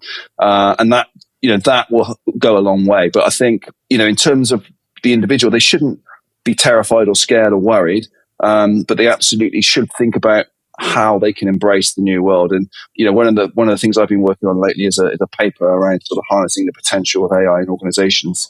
And part of the conversation is about how you actually ride this wave that's coming, rather than sort of being washed away by it. Yeah, I think it is about ensuring that people get the right level of understanding and education so that they can make informed decisions on the adoption of such disruptive technology. But you're absolutely right. You and I grew up in the time when desktop computers were suddenly arriving on the scene, and the world thought people were just going to go away. Everything was going to be run by computer. And indeed, that's not the case. So I guess we have to make sure that the engineering community and more broadly wider society have an understanding of this technology so that they can adopt it in the ways that they see fit, really. Yeah, I think so. And at this point as well, it's important to remember that this technology isn't sentient. We haven't reached AGI yet, which is artificial general intelligence, which is where you would say now the machines are thinking for themselves. Although, Microsoft did publish in their paper last week that they felt ChatGPT 4 had shown sparks of AGI, but I still think we're quite a long way away from that. And there's a risk that we kind of, anthropomorphize these kind of technology and imbue human characteristics into them that maybe aren't even there. So, they are at the moment, machine learning. And sometimes I think the AI term is used because it's more, fashionable or trendy. Yeah. But really, it's data being modeled through machine learning, being guided, being prompted. There are guardrails being put in place as well by organizations like OpenAI, who are obviously building the most advanced models at the moment, that try to keep the models, working sensibly. So I think as long as we sort of stay within that realm and explain to people what's happening, then there's no reason why the technology can't be implemented successfully without really causing huge disruption. Yeah. I mean, there've been some quite interesting experiments, shall we say, in inverted commas, with trying to test the limits of some of these algorithms by giving them data that's really quite odd or at odds with society's view on things, to see how they would react. And there's been some very interesting outcomes from that, hasn't there? Absolutely. And I think, OpenAI are very open about this themselves. I watched a long interview with Sam Altman the other day, and they've obviously got a model they've got all the guardrails removed from, and they're really looking to see where that might take them or what might happen. But that helps them learn about where to put the rails in, and they use a process called reinforcement learning with human feedback, where they essentially take two responses from the machine, from the same input, and then feed back to the machine and say, well, actually, the human who's reviewed your responses preferred this one, and this is why. And so you keep going through this process, and this sort of trains the machine further into understanding actually what it should be providing, rather than perhaps the other end of the spectrum. Yeah. And you can build, if you're an organization, you can build these models yourselves, and you can build them in a way that, you are controlling what they call the temperature, which is the kind of level of creativity, versus perhaps it being a very sort of statistically more sensible answer. And, horses for courses there. If you're doing marketing, you want it to be more creative, but if you're doing, some kind of medical application, you need it to be more accurate, right? So you can build these models in this way. So it doesn't have to be the Wild West, and organizations, if they do it properly, can create things that can really add value and be a co-pilot for humans, and hopefully not cause, as I say, too many problems or too much disruption. Yeah, well, let's talk a little bit about OpenAI, because their GPT tools, I'm going to kind of broadly just describe them as tools, because they've got a whole batch of things that you can use if you go onto their website. I mean, they seem to be sweeping the internet at the moment, with everything from writing reports and articles to creating completely new pieces of artwork, right through to kind of voice and face recognition adaptations of the software. How accurate do you think these tools are at the moment compared to the more traditional creative skills? You touched on that just briefly, so I wondered if we could explore that a little bit more. Yeah, I mean, it's a really interesting question, because the tools are obviously improving very quickly. I mean, if you looked at, let's just take the art stuff, for example. If you looked at something like Midjourney or DALL-E, even a year ago, and you asked it to, create an image based on a text prompt, what you would get would be something that it was interesting, it was impressive. You were kind of like, well, that's quite cool. But it wasn't going to convince anyone that it was real. But actually, some of the stuff now that you're seeing in things like Midjourney 5 is so photorealistic. I mean, maybe it looks like it's got a filter on it, but it's still, it's getting very close to, being convincing that it's hard to now tell the difference from the real image that you might have taken with the one that you've created with a text prompt. So the accuracy is getting better all the time. And similarly with the kind of text generative stuff, with the OpenAI chatbots, it's again that ChatGPT 4's capability versus 3.5 is significantly, uplifted, and its ability to produce, interesting content is that it's critical to say, to get the accuracy out of it. Again, there's a lot of human input is actually required, because it's not as simple as you just throw a couple of words at it and it churns out, a detailed report for you. Actually, the prompt engineering that goes into creating detailed outputs is in itself, an art form and a form of programming in a way, albeit with the human, English language. So, or whichever language you're operating in. And that's really what gets you to the output is you're basically describing to the model, this is what I need. This is why, this is the format I want it to be in. This is the information I'm going to provide you with. This is the assessment I'd like you to make against this criteria. So you're really building this out and explaining to it, what you want it to do. And when you do that, its capability is incredibly impressive. The data that it draws from, of course, though, is vast. In the case of OpenAI, they've basically scraped pretty much most of the internet and lots of other publications and articles, compressed it, if you like, into one box almost. And then it's drawing from all of that, almost all of the sort of text input that the human race has generated, kind of, and using that as its brain to pull its thoughts and ideas out of. And of course, within that data, there's a lot of inaccuracies, right? So, we all know, we've all had a Wikipedia moment when you've looked at something on Wikipedia, well, that's not right. That's clearly not true. And of course, OpenAI can fall into the same problem. So I think you've got to be quite careful. And if you're creating outputs at the moment, that kind of statistical accuracy may not be there. And it's been known to just make stuff up and almost hallucinate. Yeah. If it can't quite find the answer it needs, well, I'll just kind of make something up and it'll be fine. So I think, with that side at the moment, the accuracy isn't quite there. However, there are things that will change that. One, the data that it provides in the future will be probably more checked, statistically vetted. OpenAI, for example, and others will do this, are building what they call the Foundry, where an organization, for example, could put all of its data into a particular server. And then that's almost like, hermetically sealed, ring fenced. And that data that's gone in is accurate. And then you have a system then that's working off that data. So if you're a large engineering organization, and then it would be to produce, you could be a lot more confident in the output of that data. It's not at risk, or it's not contaminated by perhaps misinformation. The other point to make about it as well is the difference between misinformation and disinformation. Quite often you see them getting very sort of vocal on the internet about the thing producing kind of, disinformation, when really it's just misinformation. It's the model itself isn't capable of providing disinformation, i.e. it's thinking, I think, I'm going to corrupt people and tell them something, different, and it's just wrong. It's just basically wrong. And it probably doesn't even know that it's wrong. That's the thing. And again, we come back to this kind of anthropomorphizing of the model, thinking that it's really thinking when it isn't. It's just working off a data set effectively. So, the accuracy can be improved. It's not brilliant. And I'm sure when we look back 20 years from now, we'll say, that was pretty basic stuff. It's kind of childlike right now, isn't it? As you said, it kind of thinks things up or imagines things if it can't fill a gap in the question that you've asked. So it's almost like a child kind of using its imagination to make a solution, I suppose. And as you rightly said, in 20 years' time, we'll look back when it's into its teenage years and perhaps think, it was still very childlike at that point. Yeah, it's interesting that. And I was listening to a podcast the other day, and they were saying, actually, but if you push a human being enough on a question, eventually they'll start making stuff up as well. So in that sense, maybe it's not that different to us. Yeah, that's true. And I think as well, in terms of thinking about the engineering community, they're constantly looking for new ways to be more effective, more efficient through the application of technology. Do you think AI then is in the future is going to complement or conflict with the way that engineers work? And how do you think that might manifest itself? I think it will be complementary in most cases, and enhancing things like efficiency, innovation, collaboration. I think we're going to see huge gains, times 10, times 50 gains probably over the next sort of 20 years. I mean, there's obviously some conflict around automation where you have displacement of jobs potentially.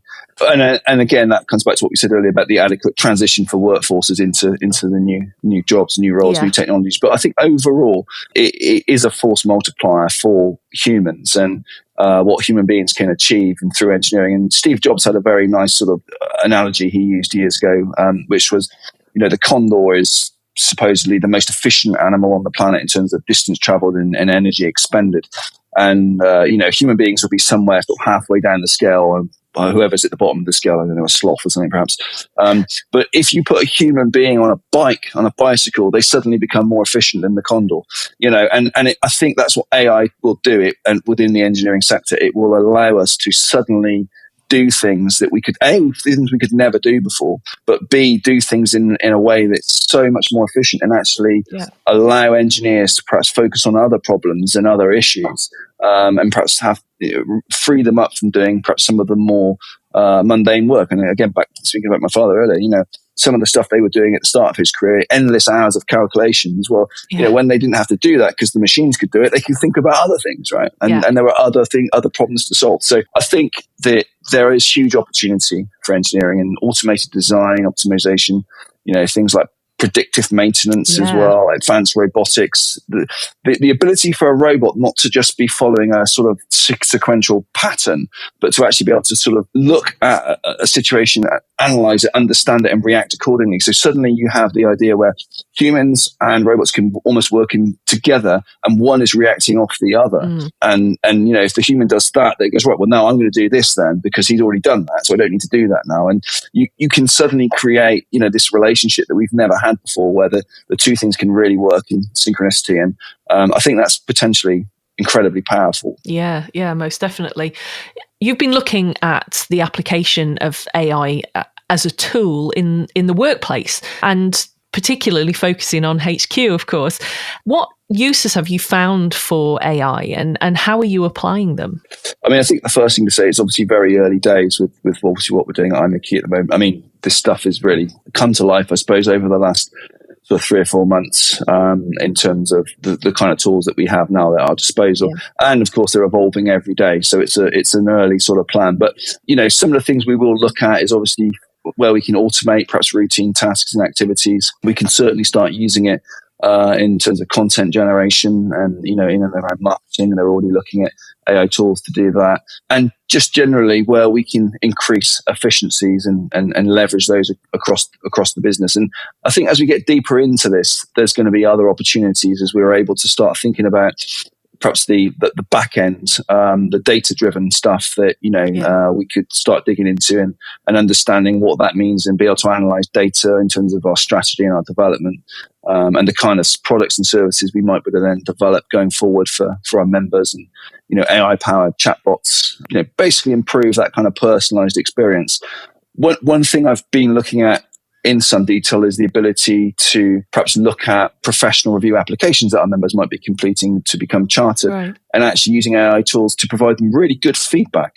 So it's not undertaking the review. I think we're always going to be using humans for that, but it's the ability to provide them with really good quality and fast, instant, really, feedback around what they're writing, and to help them, if you like, further enhance and develop their applications. So in the first instance, we're developing an app for the business development team, which when they're talking to candidates and members, they can obviously use this with them to help do that. But it may be eventually that if it's something that we can bake into the application process online as well. That's obviously an option for the future.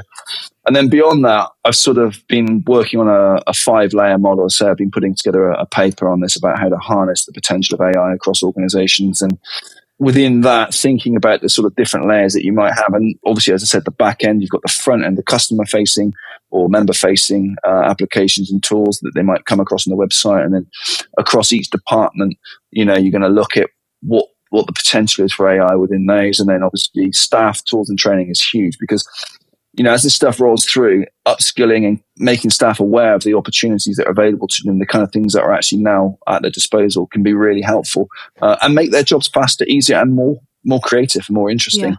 And then I suppose the final layer is the sort of public-facing thought leadership piece, and again, looking to see how IMechE itself can then vocalize what's happening in this space to its members, but also to the broader public as well, and the importance of AI and its integration in the engineering profession, and hopefully help guide organizations and think about the sort of transformation they might need to go through as well, by providing content around that and webinars and services that can support them.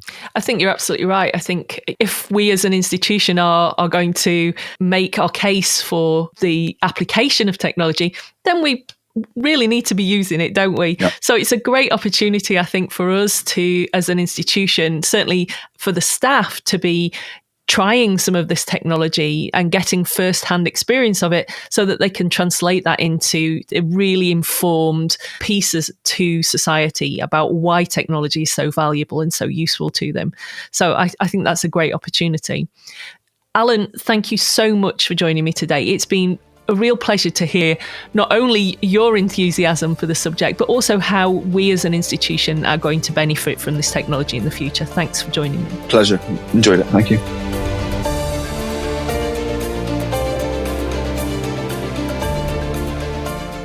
I continued my chat with Neil Lawrence about the opportunities and risks associated with AI and how it might help assist in the education of engineers and wider society in the future. From our point of view as engineers and scientists and so on, AI has been a term that's become ubiquitous over the last few years, and we're fully comfortable with that in terms of what it means and what it does. But do you think that the media and I suppose to some respects industry as well is using the term on about everything that they can possibly stick AI onto?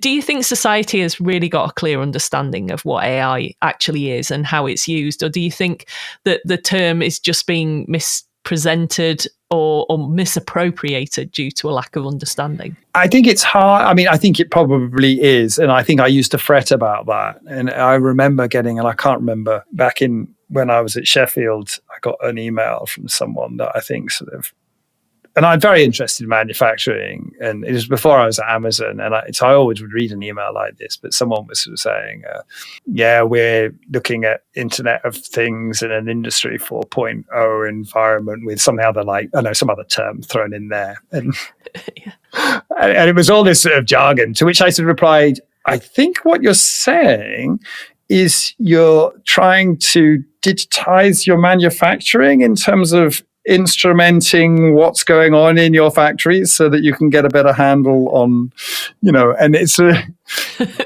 if that's true, then here are some interesting ways that I think we can help. And okay, so on the one hand, you get it because people, there's an interesting thing going on with digital twins at the moment in terms of a new term that ministers get excited about.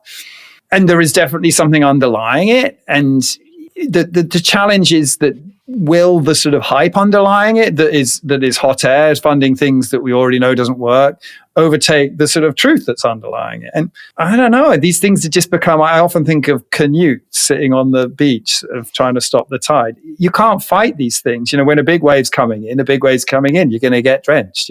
Either get off the beach or get in your swimming trunks. It's one of the two. And so I sort of end up with a sort of feeling that's something you just have to realize is part of the process of new technology, particularly in this sort of information-rich era. You have to continue trying to trace what you think is important. And I think this is the challenge for a lot of people in business. I think the main thing, and I think this applies across the board, that a lot of these hype waves give you is some suspension of the, in inverted commas, physics of your domain. Like you have this intuition about how things should work. And then people say, oh, well, there's a new thing and it's magical and things don't work any way in the way you thought before. And, it's like, really?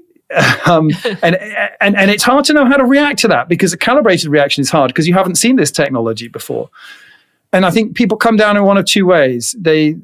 The first typical way, they've read about all this in Wired magazine, so they think, oh, this is great technology. So they go all in on it and agree that the physics isn't suspended. And then things go disastrously wrong. And then they become massively skeptical, and then they struggle to assimilate the technology. And a major question is, well, how do you get to that calibrated operating point where people feel empowered enough to bring their domain knowledge, their understanding, whether it's of mechanical engineering, whether it's of optimization of the railway timetables or, the efficiency of a diesel engine or whatever it is, and allow them to assimilate this new capability in a way that enhances what they're doing and doesn't displace their expertise? And I think that's a very, very tricky question.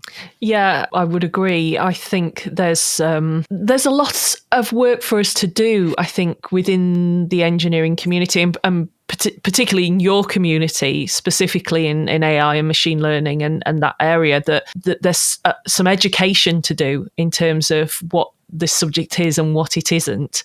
And just because it sounds cool and there's this new technology, it's not. You can't just jump on a bandwagon and kind of use the language when you're not actually. You can, but it might fall off and it might hurt. Yeah, but you can't necessarily use it as a term and not necessarily understand the use of it or the practicalities of it, or indeed how it's actually going to fit into your business or whatever. Yeah. And I think that's one of the hardest things. But we've seen that with previous waves of technology as well. So there's perhaps lessons to learn from there. And that's why I'm always looking to the past and always looking to technological innovations in the past. But I love those stories as well. Yeah, yeah. As with all disruptive types of technology, we need to ensure as engineers that we safeguard society as much as ethically possible. What types of risks are envisaged as a result of using AI? I'm thinking particularly around job security and also technological equity as well. Technological equity I think is key. And I've tried to get used to a few different habits, because being in this for a while and seeing sort of what people get worried about and think, oh yeah, that does sound worrying. And then actually seeing downstream effects and go, oh, but we missed that one. And actually containerization would be a good example of that, right? So containerization has had a dramatic and shocking effect on world economies and people's livelihoods. Liverpool dockers don't exist anymore. The size of ships has changed. The manufacturing of ships has changed. So, you don't make ships on the Clyde as much anymore. And no one sort of sat down and said, well, what's going to be the effect of this quite simple and sensible idea that, well, let's just use the standard size container. Massively disruptive. And most people aren't even aware it happened. And it's what means it's cheaper to sort of shell frozen prawns fished off Edinburgh in China, because you've ended up building an international global supply chain where the cost of transport and the energy associated with transport as well. Let's not sort of say that I know people worry about the carbon cost of food, but if it's being transported at scale, it's fairly minimal. It's not food miles in the air. That's different. Means the economics of what things are done where have a significant downstream effect on people who were told that these were jobs that they could and should do. And yet the debate is dominated still by professions for very sensible reasons, because professions are now looking at these modern capabilities and saying, oh my goodness, fancy emails. That's what I do. Or, oh my goodness, converting plain English into legalese no one can understand. That's what I do. Or, whatever they're saying. And suddenly we can automate that. And naturally people feel that that's threatening. And yet we're struggling to look at the sections of society who are most affected. And if we look at terms of social media, we can talk about genocides that were triggered by sharing of information. We talk about the Rwandan genocide. Radio had an enormous role in a time when radio was broadly controlled, but it tends to be less controlled in African states. There's a lot of pirate radio stations that aren't even pirate. It's just accepted, right? But now you have that in technologies that are well beyond the capabilities of governments to sort of intervene on. And yet we're worrying, of course, about elections in the United Kingdom or the United States, where we can also see this disruption, where we actually have quite large capabilities in terms of English language monitors who are trying to sort of eliminate misinformation. What does this mean for the Lugandan language, where we don't have such capabilities, or code mix languages, which are very common in a lot of these states? And these are, of course, in the places that can least afford to be disrupted.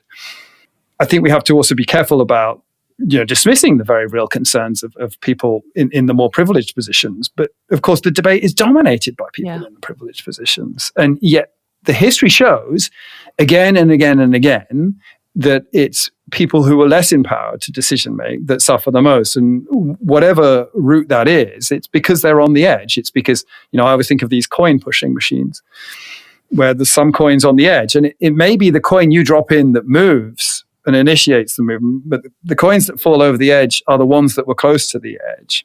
And that's the people disruption effects. And we see that across all information revolutions. And I think we can even see in previous industrial revolutions there's some form of information revolution as well. So do you feel then that we have an obligation as engineers to mitigate as much of that risk as possible in terms of providing AI solutions or machine learning solutions to as much of society as possible to ensure that those risks to either jobs or to the availability of information is minimized? As much as possible. Absolutely. But I also sort of think that there's a massive challenge that I also perceive that what you've got is a section of society that's capable of creating solutions and a section of society that doesn't have that capability, which is fine. Nothing wrong with that. Society would be extremely dull if it was all engineers.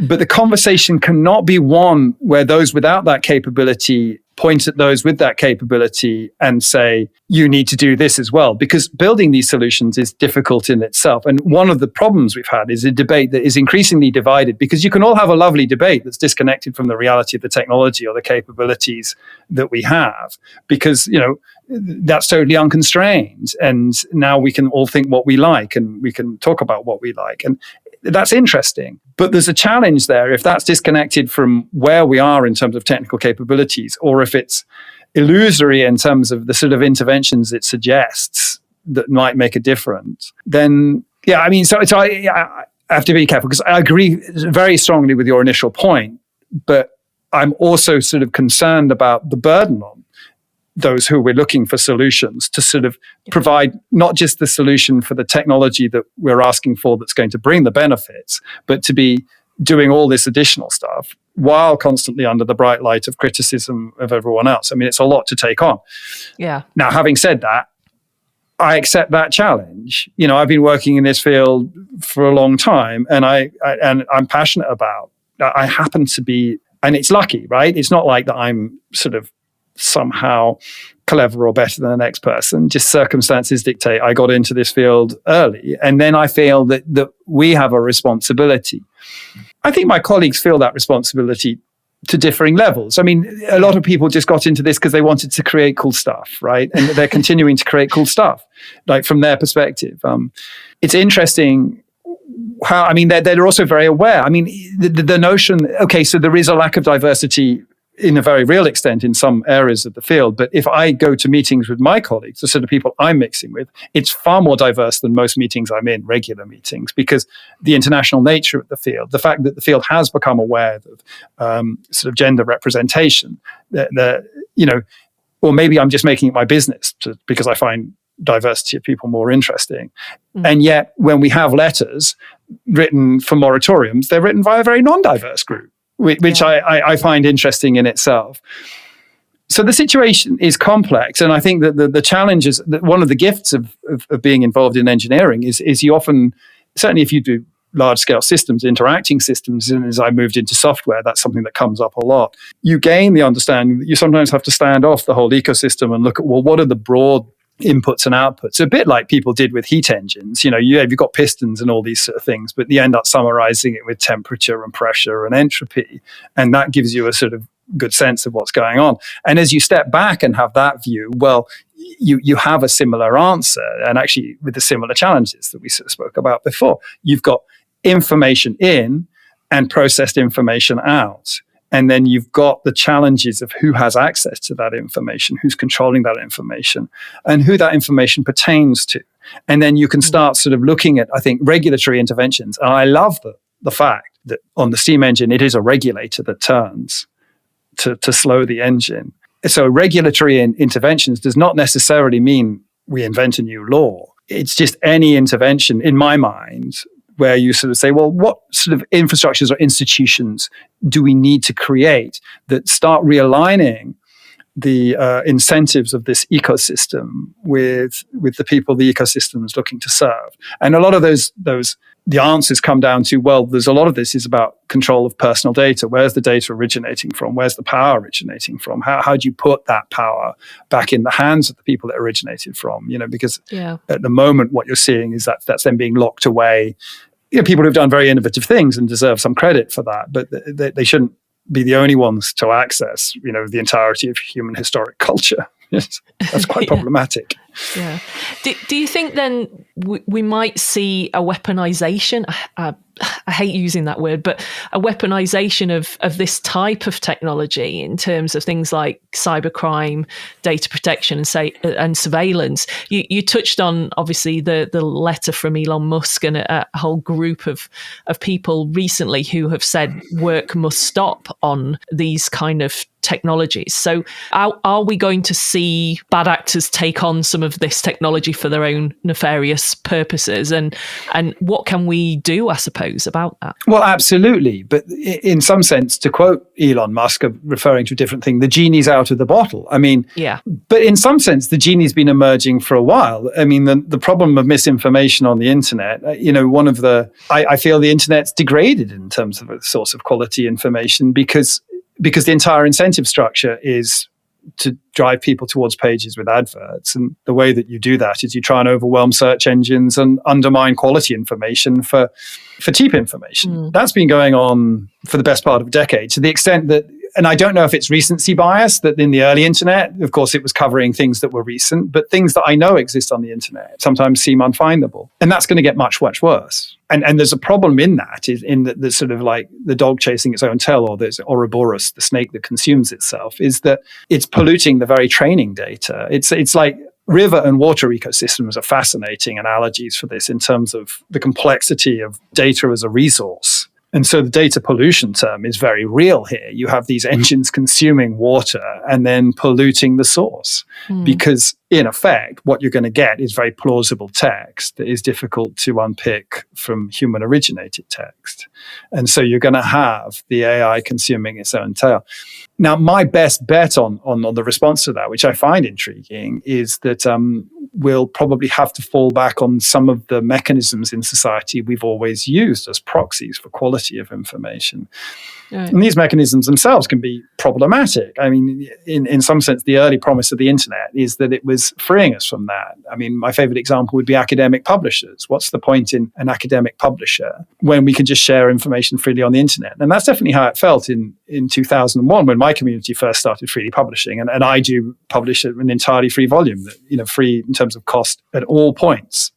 Yet we've seen that academic publishers have profited enormously, including, some of the engineering institutes.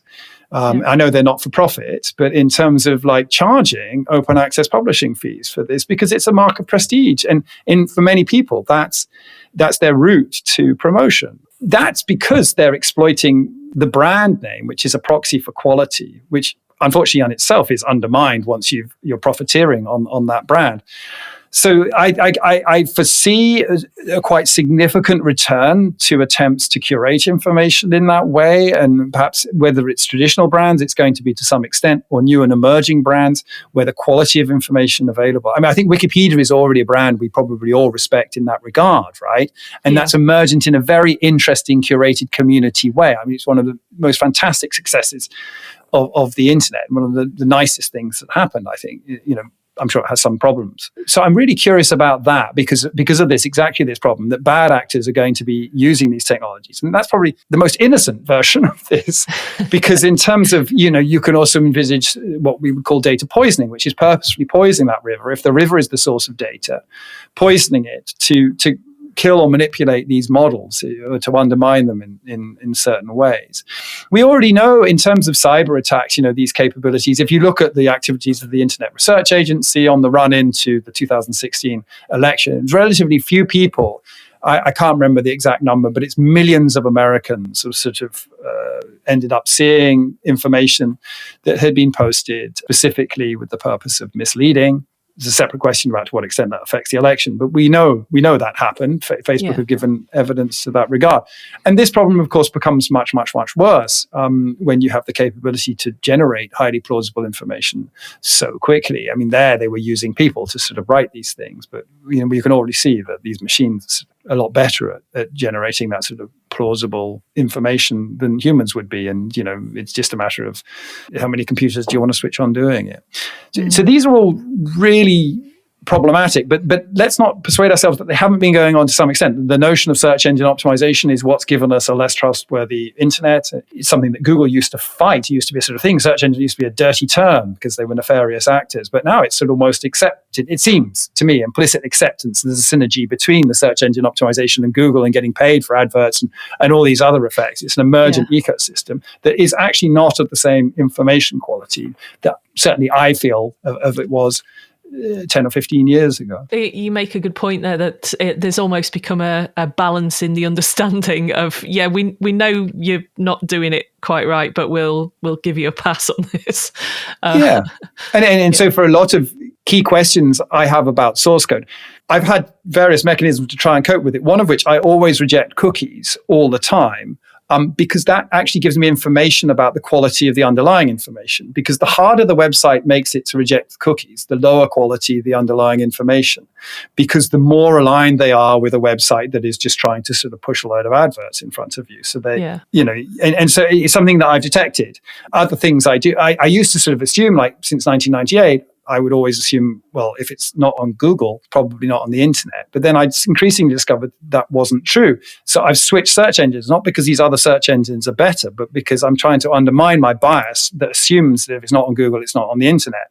So I try a different search engine first, then it doesn't work, then I go to Google. And when it's not on Google either, I no longer have that sort of implicit, oh, it's probably not on the internet, because, the reason I discovered this is because I couldn't find my own papers that I know wrong. Right. The internet. So it's not that these effects aren't happening, but there's perhaps a sort of boiling the frog way in which I think they've been happening. And this may be, it's an acceleration to the extent we're going to have to deal with them. So my positive side was, well, we're going to have to deal with it now, but the disruption is going to be large. That's really interesting. You talked just previously about regulation and regulatory involvement and development of standards and things. There's been a great deal of effort being put into AI and machine learning research and implementation by the UK government. I'm sure many governments are doing the same around the world. And none more so in the health and social care sector. And recently, the Secretary for Health, Steve Barclay, made a comment, and I quote, "Artificial intelligence has the potential to speed up diagnosis and treatments and free up time for our doctors and nurses so that they can focus on caring for patients." With such enormous data sets in public health, do you think that AI particularly could have a significant impact in helping societies globally in terms of health and social care? Yes, absolutely. But see, this has been true for 20 years. And so you have to ask the question, why it doesn't happen? It's becoming true. I mean, and when, the Minister of Health wasn't saying it 20 years ago. But let's sort of take some of the problems that arise in those circumstances. We've already talked about plumbing and the need for a solid data ecosystem. Now, it is true nowadays that I think the accounting laws around data infrastructures are allowing people to account for them as capital investment, I believe, in some way. I've been talking to people about this. But you're not going to free up the doctors' and nurses' time if you're not going to invest in the maintenance of that data infrastructure. Because if we end up with a situation where the doctors and nurses are doing the sort of repairs on the windows and the window catches and because the roof is leaking, then they're not caring for patients. And one of the ongoing challenges we've seen with all forms of automation so far is that while it has that promise, because it doesn't adapt to the job of the person it's involved in, it actually undermines the thing that particularly we want with a nurse, which is patient engagement, because it takes them away to sort of having to fill in paperwork in particular formats such that the machine can process it. And unless we start thinking very, very carefully about how that's being done and invest appropriately in the right skill sets for that, we've got a major problem. This is also what happens to nurses, right? Because they're the difficult to access people, right? And it's difficult to understand what would be helpful for them. And they find it difficult to express it because they don't even know the possibilities of these things. And yet we don't invest in the sort of people that could help because that's an operational cost. So to maintain and operate such systems and do them in such a way where you could target them towards the nurses, you're having to employ software engineers or data scientists at the front line and your cost base is it another nurse or is it another doctor or is it a software engineer? And you know what headline that's going to lead to downstream. And this is highly problematic because basically where we do, and we know from the pandemic, I mean, I think we all remember the testing system that was reliant on an Excel spreadsheet that ran out of rows. And, I think half the public was horrified and the other half was like, oh, yeah, see that one coming, because we're not investing in the data pipeline. We've got a sort of, I walk past, it's like our Victorian sewer system. It's leaking and breaking in all sorts of ways because we're not putting the necessary investment in. And we won't put that investment in because there's always something that sounds more urgent. But what you end up with is doctors and nurses doing that job. And that's the situation we're faced with. I mean, of course, it's most vivid for us in that where it's a life and death situation and you're dealing with a relative who has cancer or something like that, and the nurse can't access their notes. It feels horrific. But the fault is in a failure to actually think, well, about the underlying system or to incentivize hospitals, because, we all know what decision the chief executive of that hospital is going to have to make, because if they're not making that decision to hire more nurses, they're going to get criticized for it. So there's some interesting interventions. And I think that, that's one I'm very interested in, a regulatory intervention that sort of says, well, how do we account for maintenance of these systems in a way that's a bit more similar to how we account for maintenance of capital infrastructure? And I think even with that analogy, we have to be a bit careful because there's probably problems with that analogy. But you sort of get the point that we all want to do these exciting things and deploy neural networks. And what we're going to end up doing is pulling in large tech companies to do that, who, by the way, do not have the solutions by any. I mean, some of them have better solutions than others, but will promise the solution, spend a lot of money, and we won't have that expertise integrated within, our services, whether that's the NHS or whether that's local councils trying to sort out housing to make them more energy efficient, or to try and get a better understanding of, where the deprivation needs are in the areas they're responsible for, or whatever they're doing, because we have the same problem there. And, whether it's in sort of our cities, our transport, our climate, our health ecosystem, this is going to come up again and again. And of course, we can say there's this magical world of AI that's going to fix it. But until we're willing to do the Bazalgette investment, and not just the Bazalgette investment, forget about the Victorian sewer for 120 years and then have a lot of sort of stories about fatbergs, the Bazalgette investment that maintains that system. I mean, the amazing thing about that system, I think, is it has survived. They only just completed that tunnel. It's just extraordinary, the new tunnel underneath the Thames. I mean, I just find it mind-blowing. Yeah. And engineering of that scale, who can not fall in love with it? We've only just sort of come in and said, oh, well, let's go beyond the embankment and look at the size of London now. So we have to be a bit wiser about that and have the equivalent of the investment in the maintenance of those systems. You make a very good point, and that brings me to a really interesting question in terms of how will we see AI change the way we educate and teach future generations. And you made a really interesting point there. How are we going to use it to educate our engineers to be able to predict some of these things that we're going to need to do in the real world at some point? Yeah, I don't know. And I think it's really intriguing because even working with it, so one of the things I end up doing an embarrassing amount is building websites, because for example, for the journal I run, I maintain the website, and I'm not a great with cascading style sheets, and I have no idea what's working with which and whatever.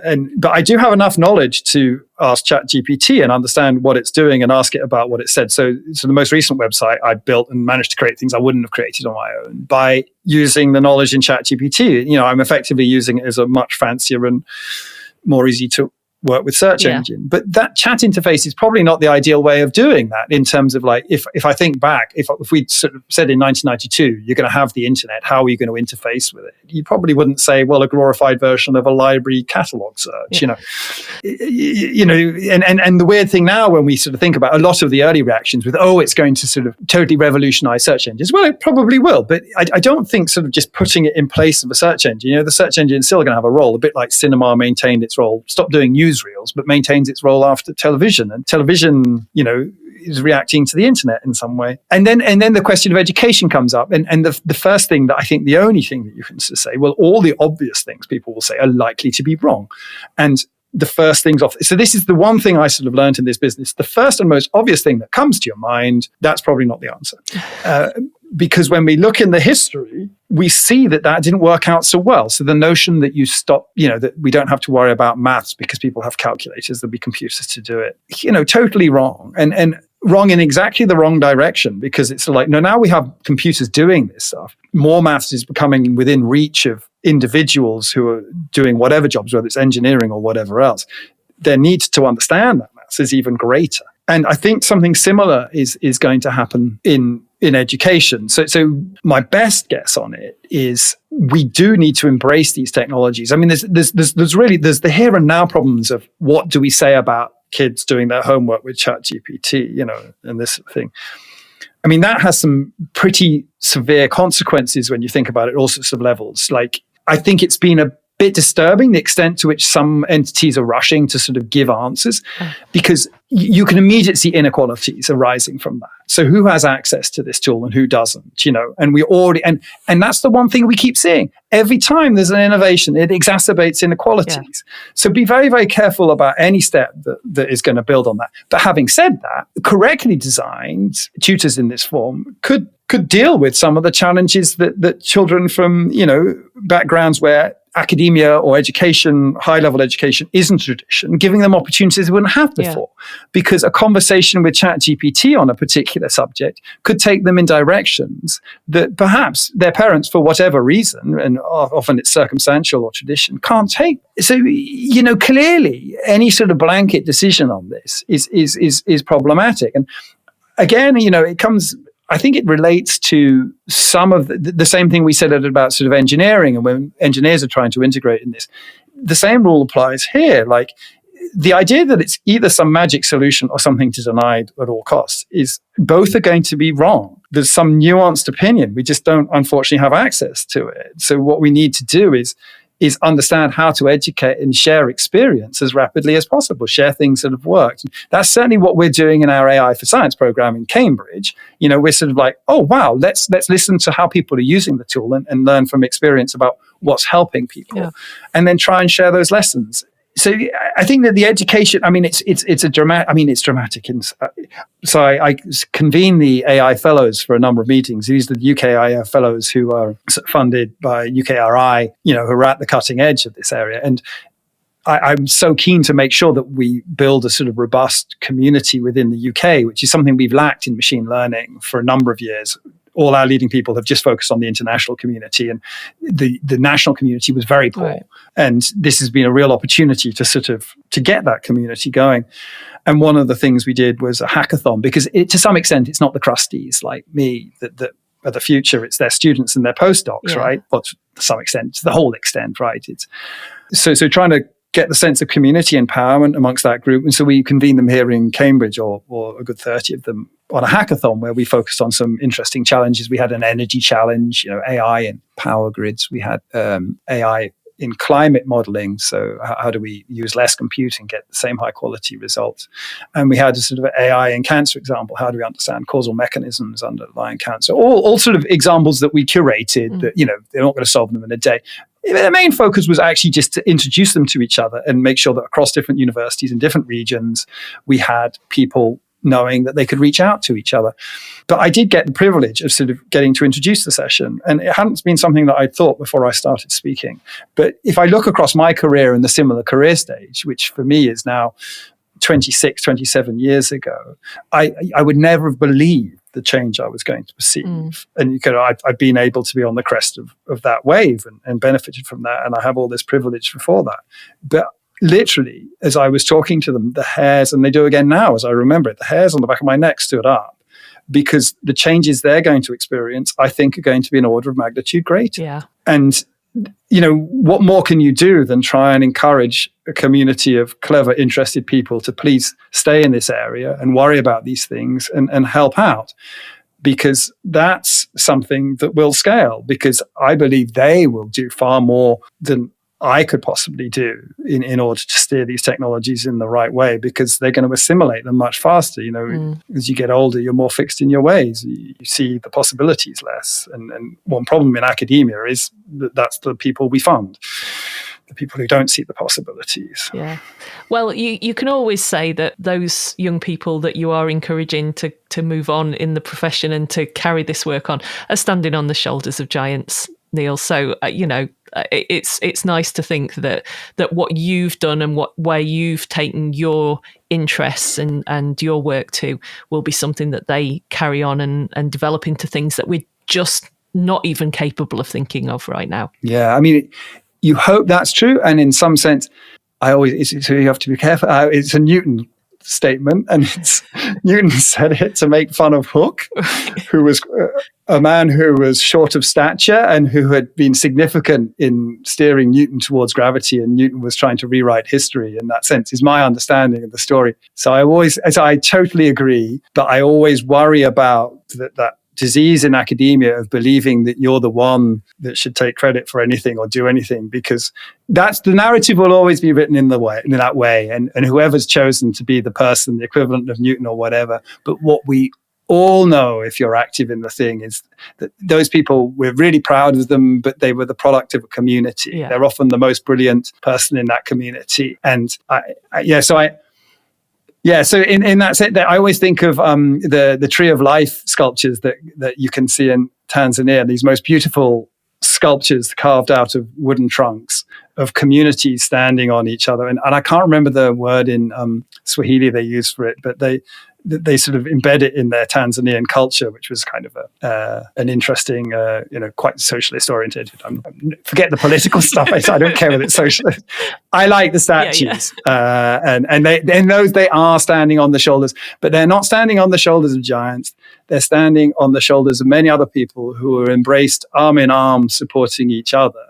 And in that way, a community is emerging. Yeah. Well, in terms of the community of machine learning and so on, that goes all the way back to those people who were Bletchley, as you talked about earlier, and that community that really transformed this particular subject matter, I suppose. I know that many of our listeners are very interested to know how they might apply AI in the future. What kind of applications are we going to see AI and machine learning being used for in the next sort of 10 to 15 years? And what are your personal predictions as to where it might be, in the next 20 to 30 years? Yeah, I think that there's certain timeframes that are very difficult to predict, just because I think the whole basis of technology would have changed, as it has changed over the last 20 years. Some of the patterns I see is that these foundation models, large language models, multimodal models in terms of content generation models have really sort of changed the accessibility of these tools, and that's going to have some of the negative effects we talked about. And one of those negative effects that is not necessarily going to be from nefarious actors, but just is that people are going to be able to create quite plausible AIs quite quickly that didn't require much expert knowledge in the domain to create. Yeah. Like in the past, because the data curation, if you want to cure cancer, you have to collect the data, you have to do all these sort of things. You're going to have to be integrated with people who've thought a lot about this. And of course, that slows things up and that's problematic. But once you've increased the accessibility, if you're going to try and cure cancer by just asking ChatGPT without knowing what you're doing, you're going to create something quite plausible, but potentially quite problematic. And that domain's going to be quite troublesome. And I have this fear. Here's one of my fears that made me think about is the one thing I quite liked about NFTs is they sort of highlighted the extent to which so many of these investment schemes are just purely pyramid schemes, because there was no underlying value to the thing the NFT was on. So when people were engaging in these sort of investments, it's clear, no, this is 100% pyramid. It's quite clear, and so that sort of allowed one to sort of say, when we also see investments in particular tech organizations, there's some component to which it's pyramid, I think, and there's some value there. But the pyramid scheme plays out over a very, very long period of time, so we don't quite notice it. Yeah. And the reason it could happen with NFTs is somehow the accessibility of the technology. So I'm a little bit disturbed by this sort of notion, is that you end up with sort of world of, and it's not that like there's no uses of blockchain, but one of the things that happened is the probability that someone who said that they were using blockchain to create some technological solution was not grounded in the reality of a domain became very, very high at some point. So at some point, it became too difficult to listen to someone would say blockchain, and you just sort of say, well, I could spend a lot of time trying to work out if this one's sensible, or I could just ignore it. Yeah. Quite worried that's going to happen in AI. Okay. You know, that the accessibility will create a lot of poor quality AI systems in the same way that you sort of had pure quality blockchain solutions that have some characteristics of an interesting thing. And it's going to be very difficult, given people say, well, why don't you sort of go and read it or investigate? Well, because we don't have infinite time. Sometimes we have to take things as given, and then that's going to be a bit of a problem. And also, as an expert, you're asked, well, why don't you speak up and sort of say that this is a problem? Well, because that also takes time. And also to do that well, I then have to investigate the solution and then go through why it's a problem. And for that reason, largely, I've stopped doing sort of short media comments. I get asked a lot. And of course, what you get is the media comments from the people who don't have such concern about. And so you get a degradation in the debate. Yeah. It's sort of no one's fault. It's just an emergent property. Sorry, you asked about all the sort of positive sort of AI things. And actually, I'm sort of worried about this wave, but I think a wave like that will come. And I think that we're going to have to quite rapidly work out how to have and there are ongoing high quality debates. They're just often not reported on because they're less newsworthy typically. Yeah. So that community that we're building of people who are trusted, and this is problematic as well, right? Because what you end up with is you build a closed community of people who think sensibly about this stuff. But that's also a way of excluding voices. That's been done in the past. So how do you build this trusted community of people who care about the right things but bring the right level of expertise? Sorry, it's not really answering the question, but I think that's partially because it's a difficult question to answer.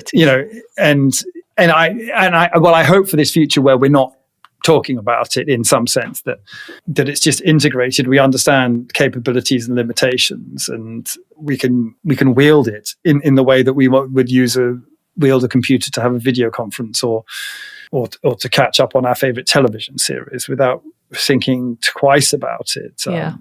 Yes, I understand what you're saying in terms of that there has to come a point where at the moment, for example, we're still discussing the issues and the benefits of electric vehicles. But at some point, that conversation will disappear because they will just be vehicles. Yeah. And I guess what you're saying is the same for artificial intelligence or machine learning or algorithms that do all of this kind of processing. It will just become an innate part of what we do in our everyday work. Yeah, we don't comment on the fact that I don't call a stockbroker if I want to buy shares now. Yeah. I mean, why would there be a stockbroker?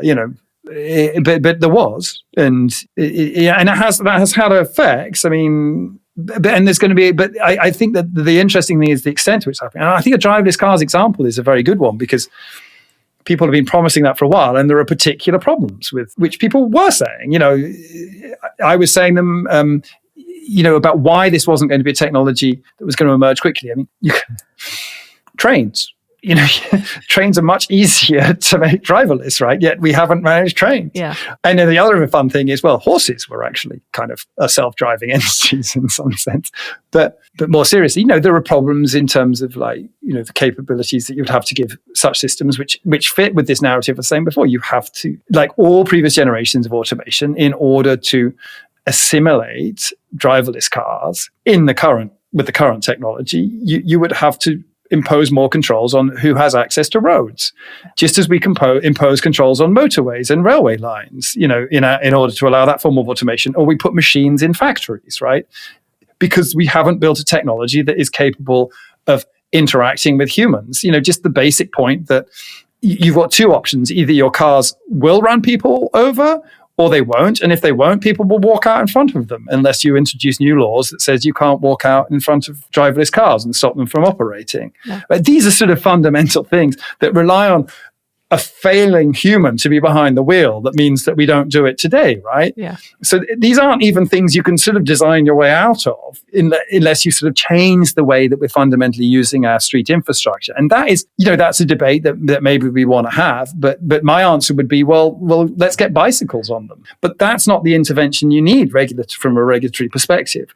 And what we see is that the real advance in regulation around vehicles is with the highway code. Because what the highway code does is it creates a document that becomes a negotiation between different road users. And it's stipulating things that are legal and illegal, but it's also stipulating best practice. And that's the type of thing that I think allows for co-evolution of regulation technology.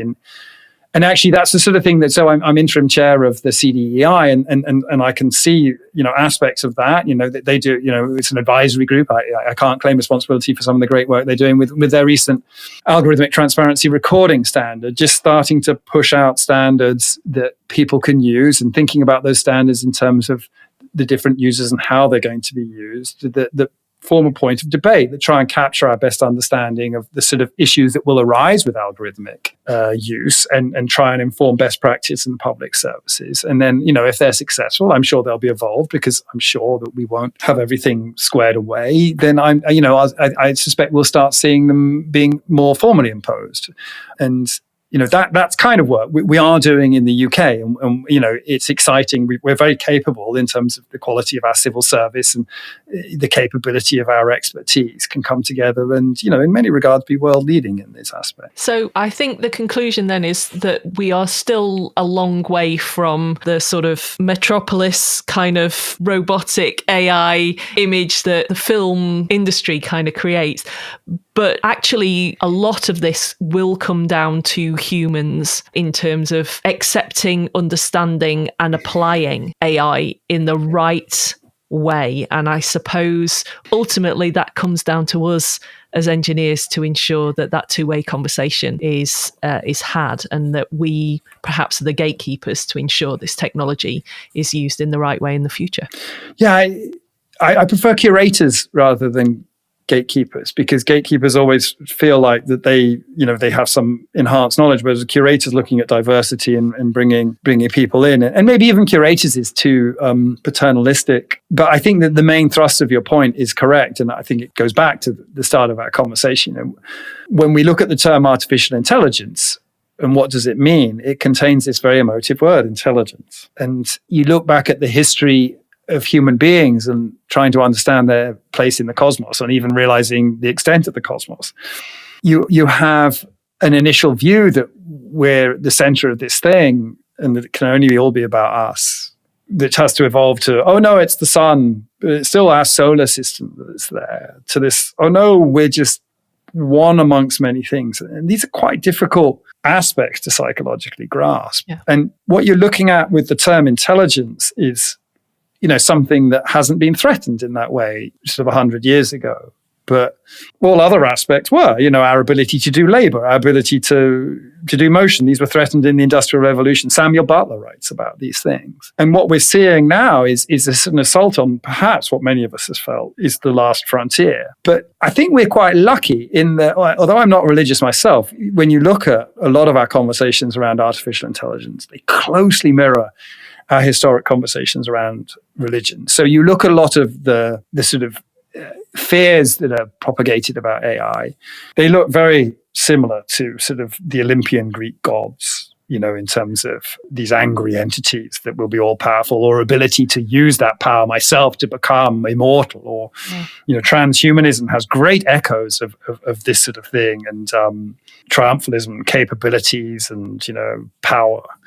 And at one point I sort of noticed that and started thinking, but that isn't the nature of religion today. And most religions today, they have, if you try and look at what they do that's very clever, is they use the notion of an all-powerful God and outside intelligence to introspect, because they start questioning, well, who am I in the face of this? And I sort of find that quite inspirational, because what it starts making you realize is, of course, these machines will have great capabilities that go beyond us, but they also allow us to introspect and care much more about us. And I don't want to be transhuman. I want to understand what it is to be human and celebrate what it is. Transhumanism to me is like taking the butterfly and putting rockets on it so it efficiently collects all the nectar. You're in some sense removing all the beauty. Now, the counter argument is, well, what if something else is stealing the nectar? But the machine isn't competing for our nectar, because our nectar is social interaction. Yeah. It's care, it's love, it's joy, it's the things that are part of our life, that are a persistent part of our culture, that have evolved over billions of years, and more recently millions of years, or as sort of modern humans, hundreds of thousands of years, that you can never ever take away with us. And it suddenly gives you a sort of sense of the totality of that and what it means, and that we're all lucky enough to be part of that journey.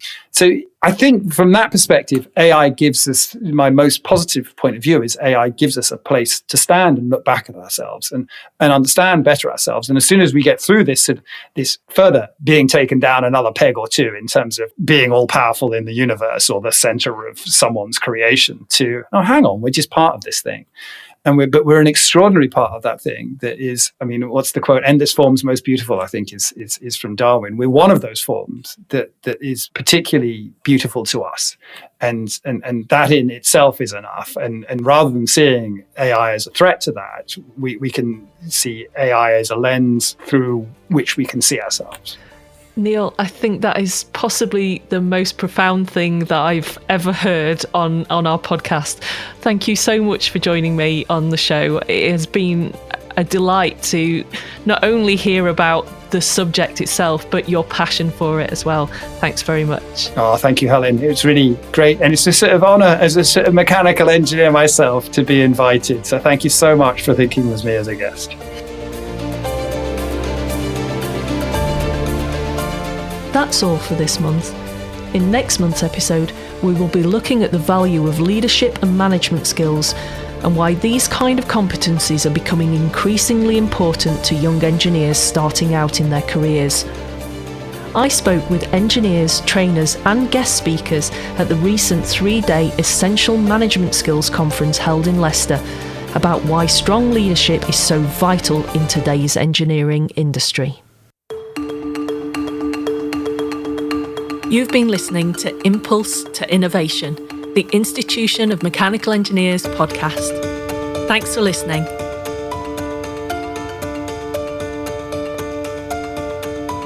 We'd love to hear from you, so if you'd like to share any news or any feedback with us, then please email us podcast@imeche.org. All the information on this episode can be found in the episode notes.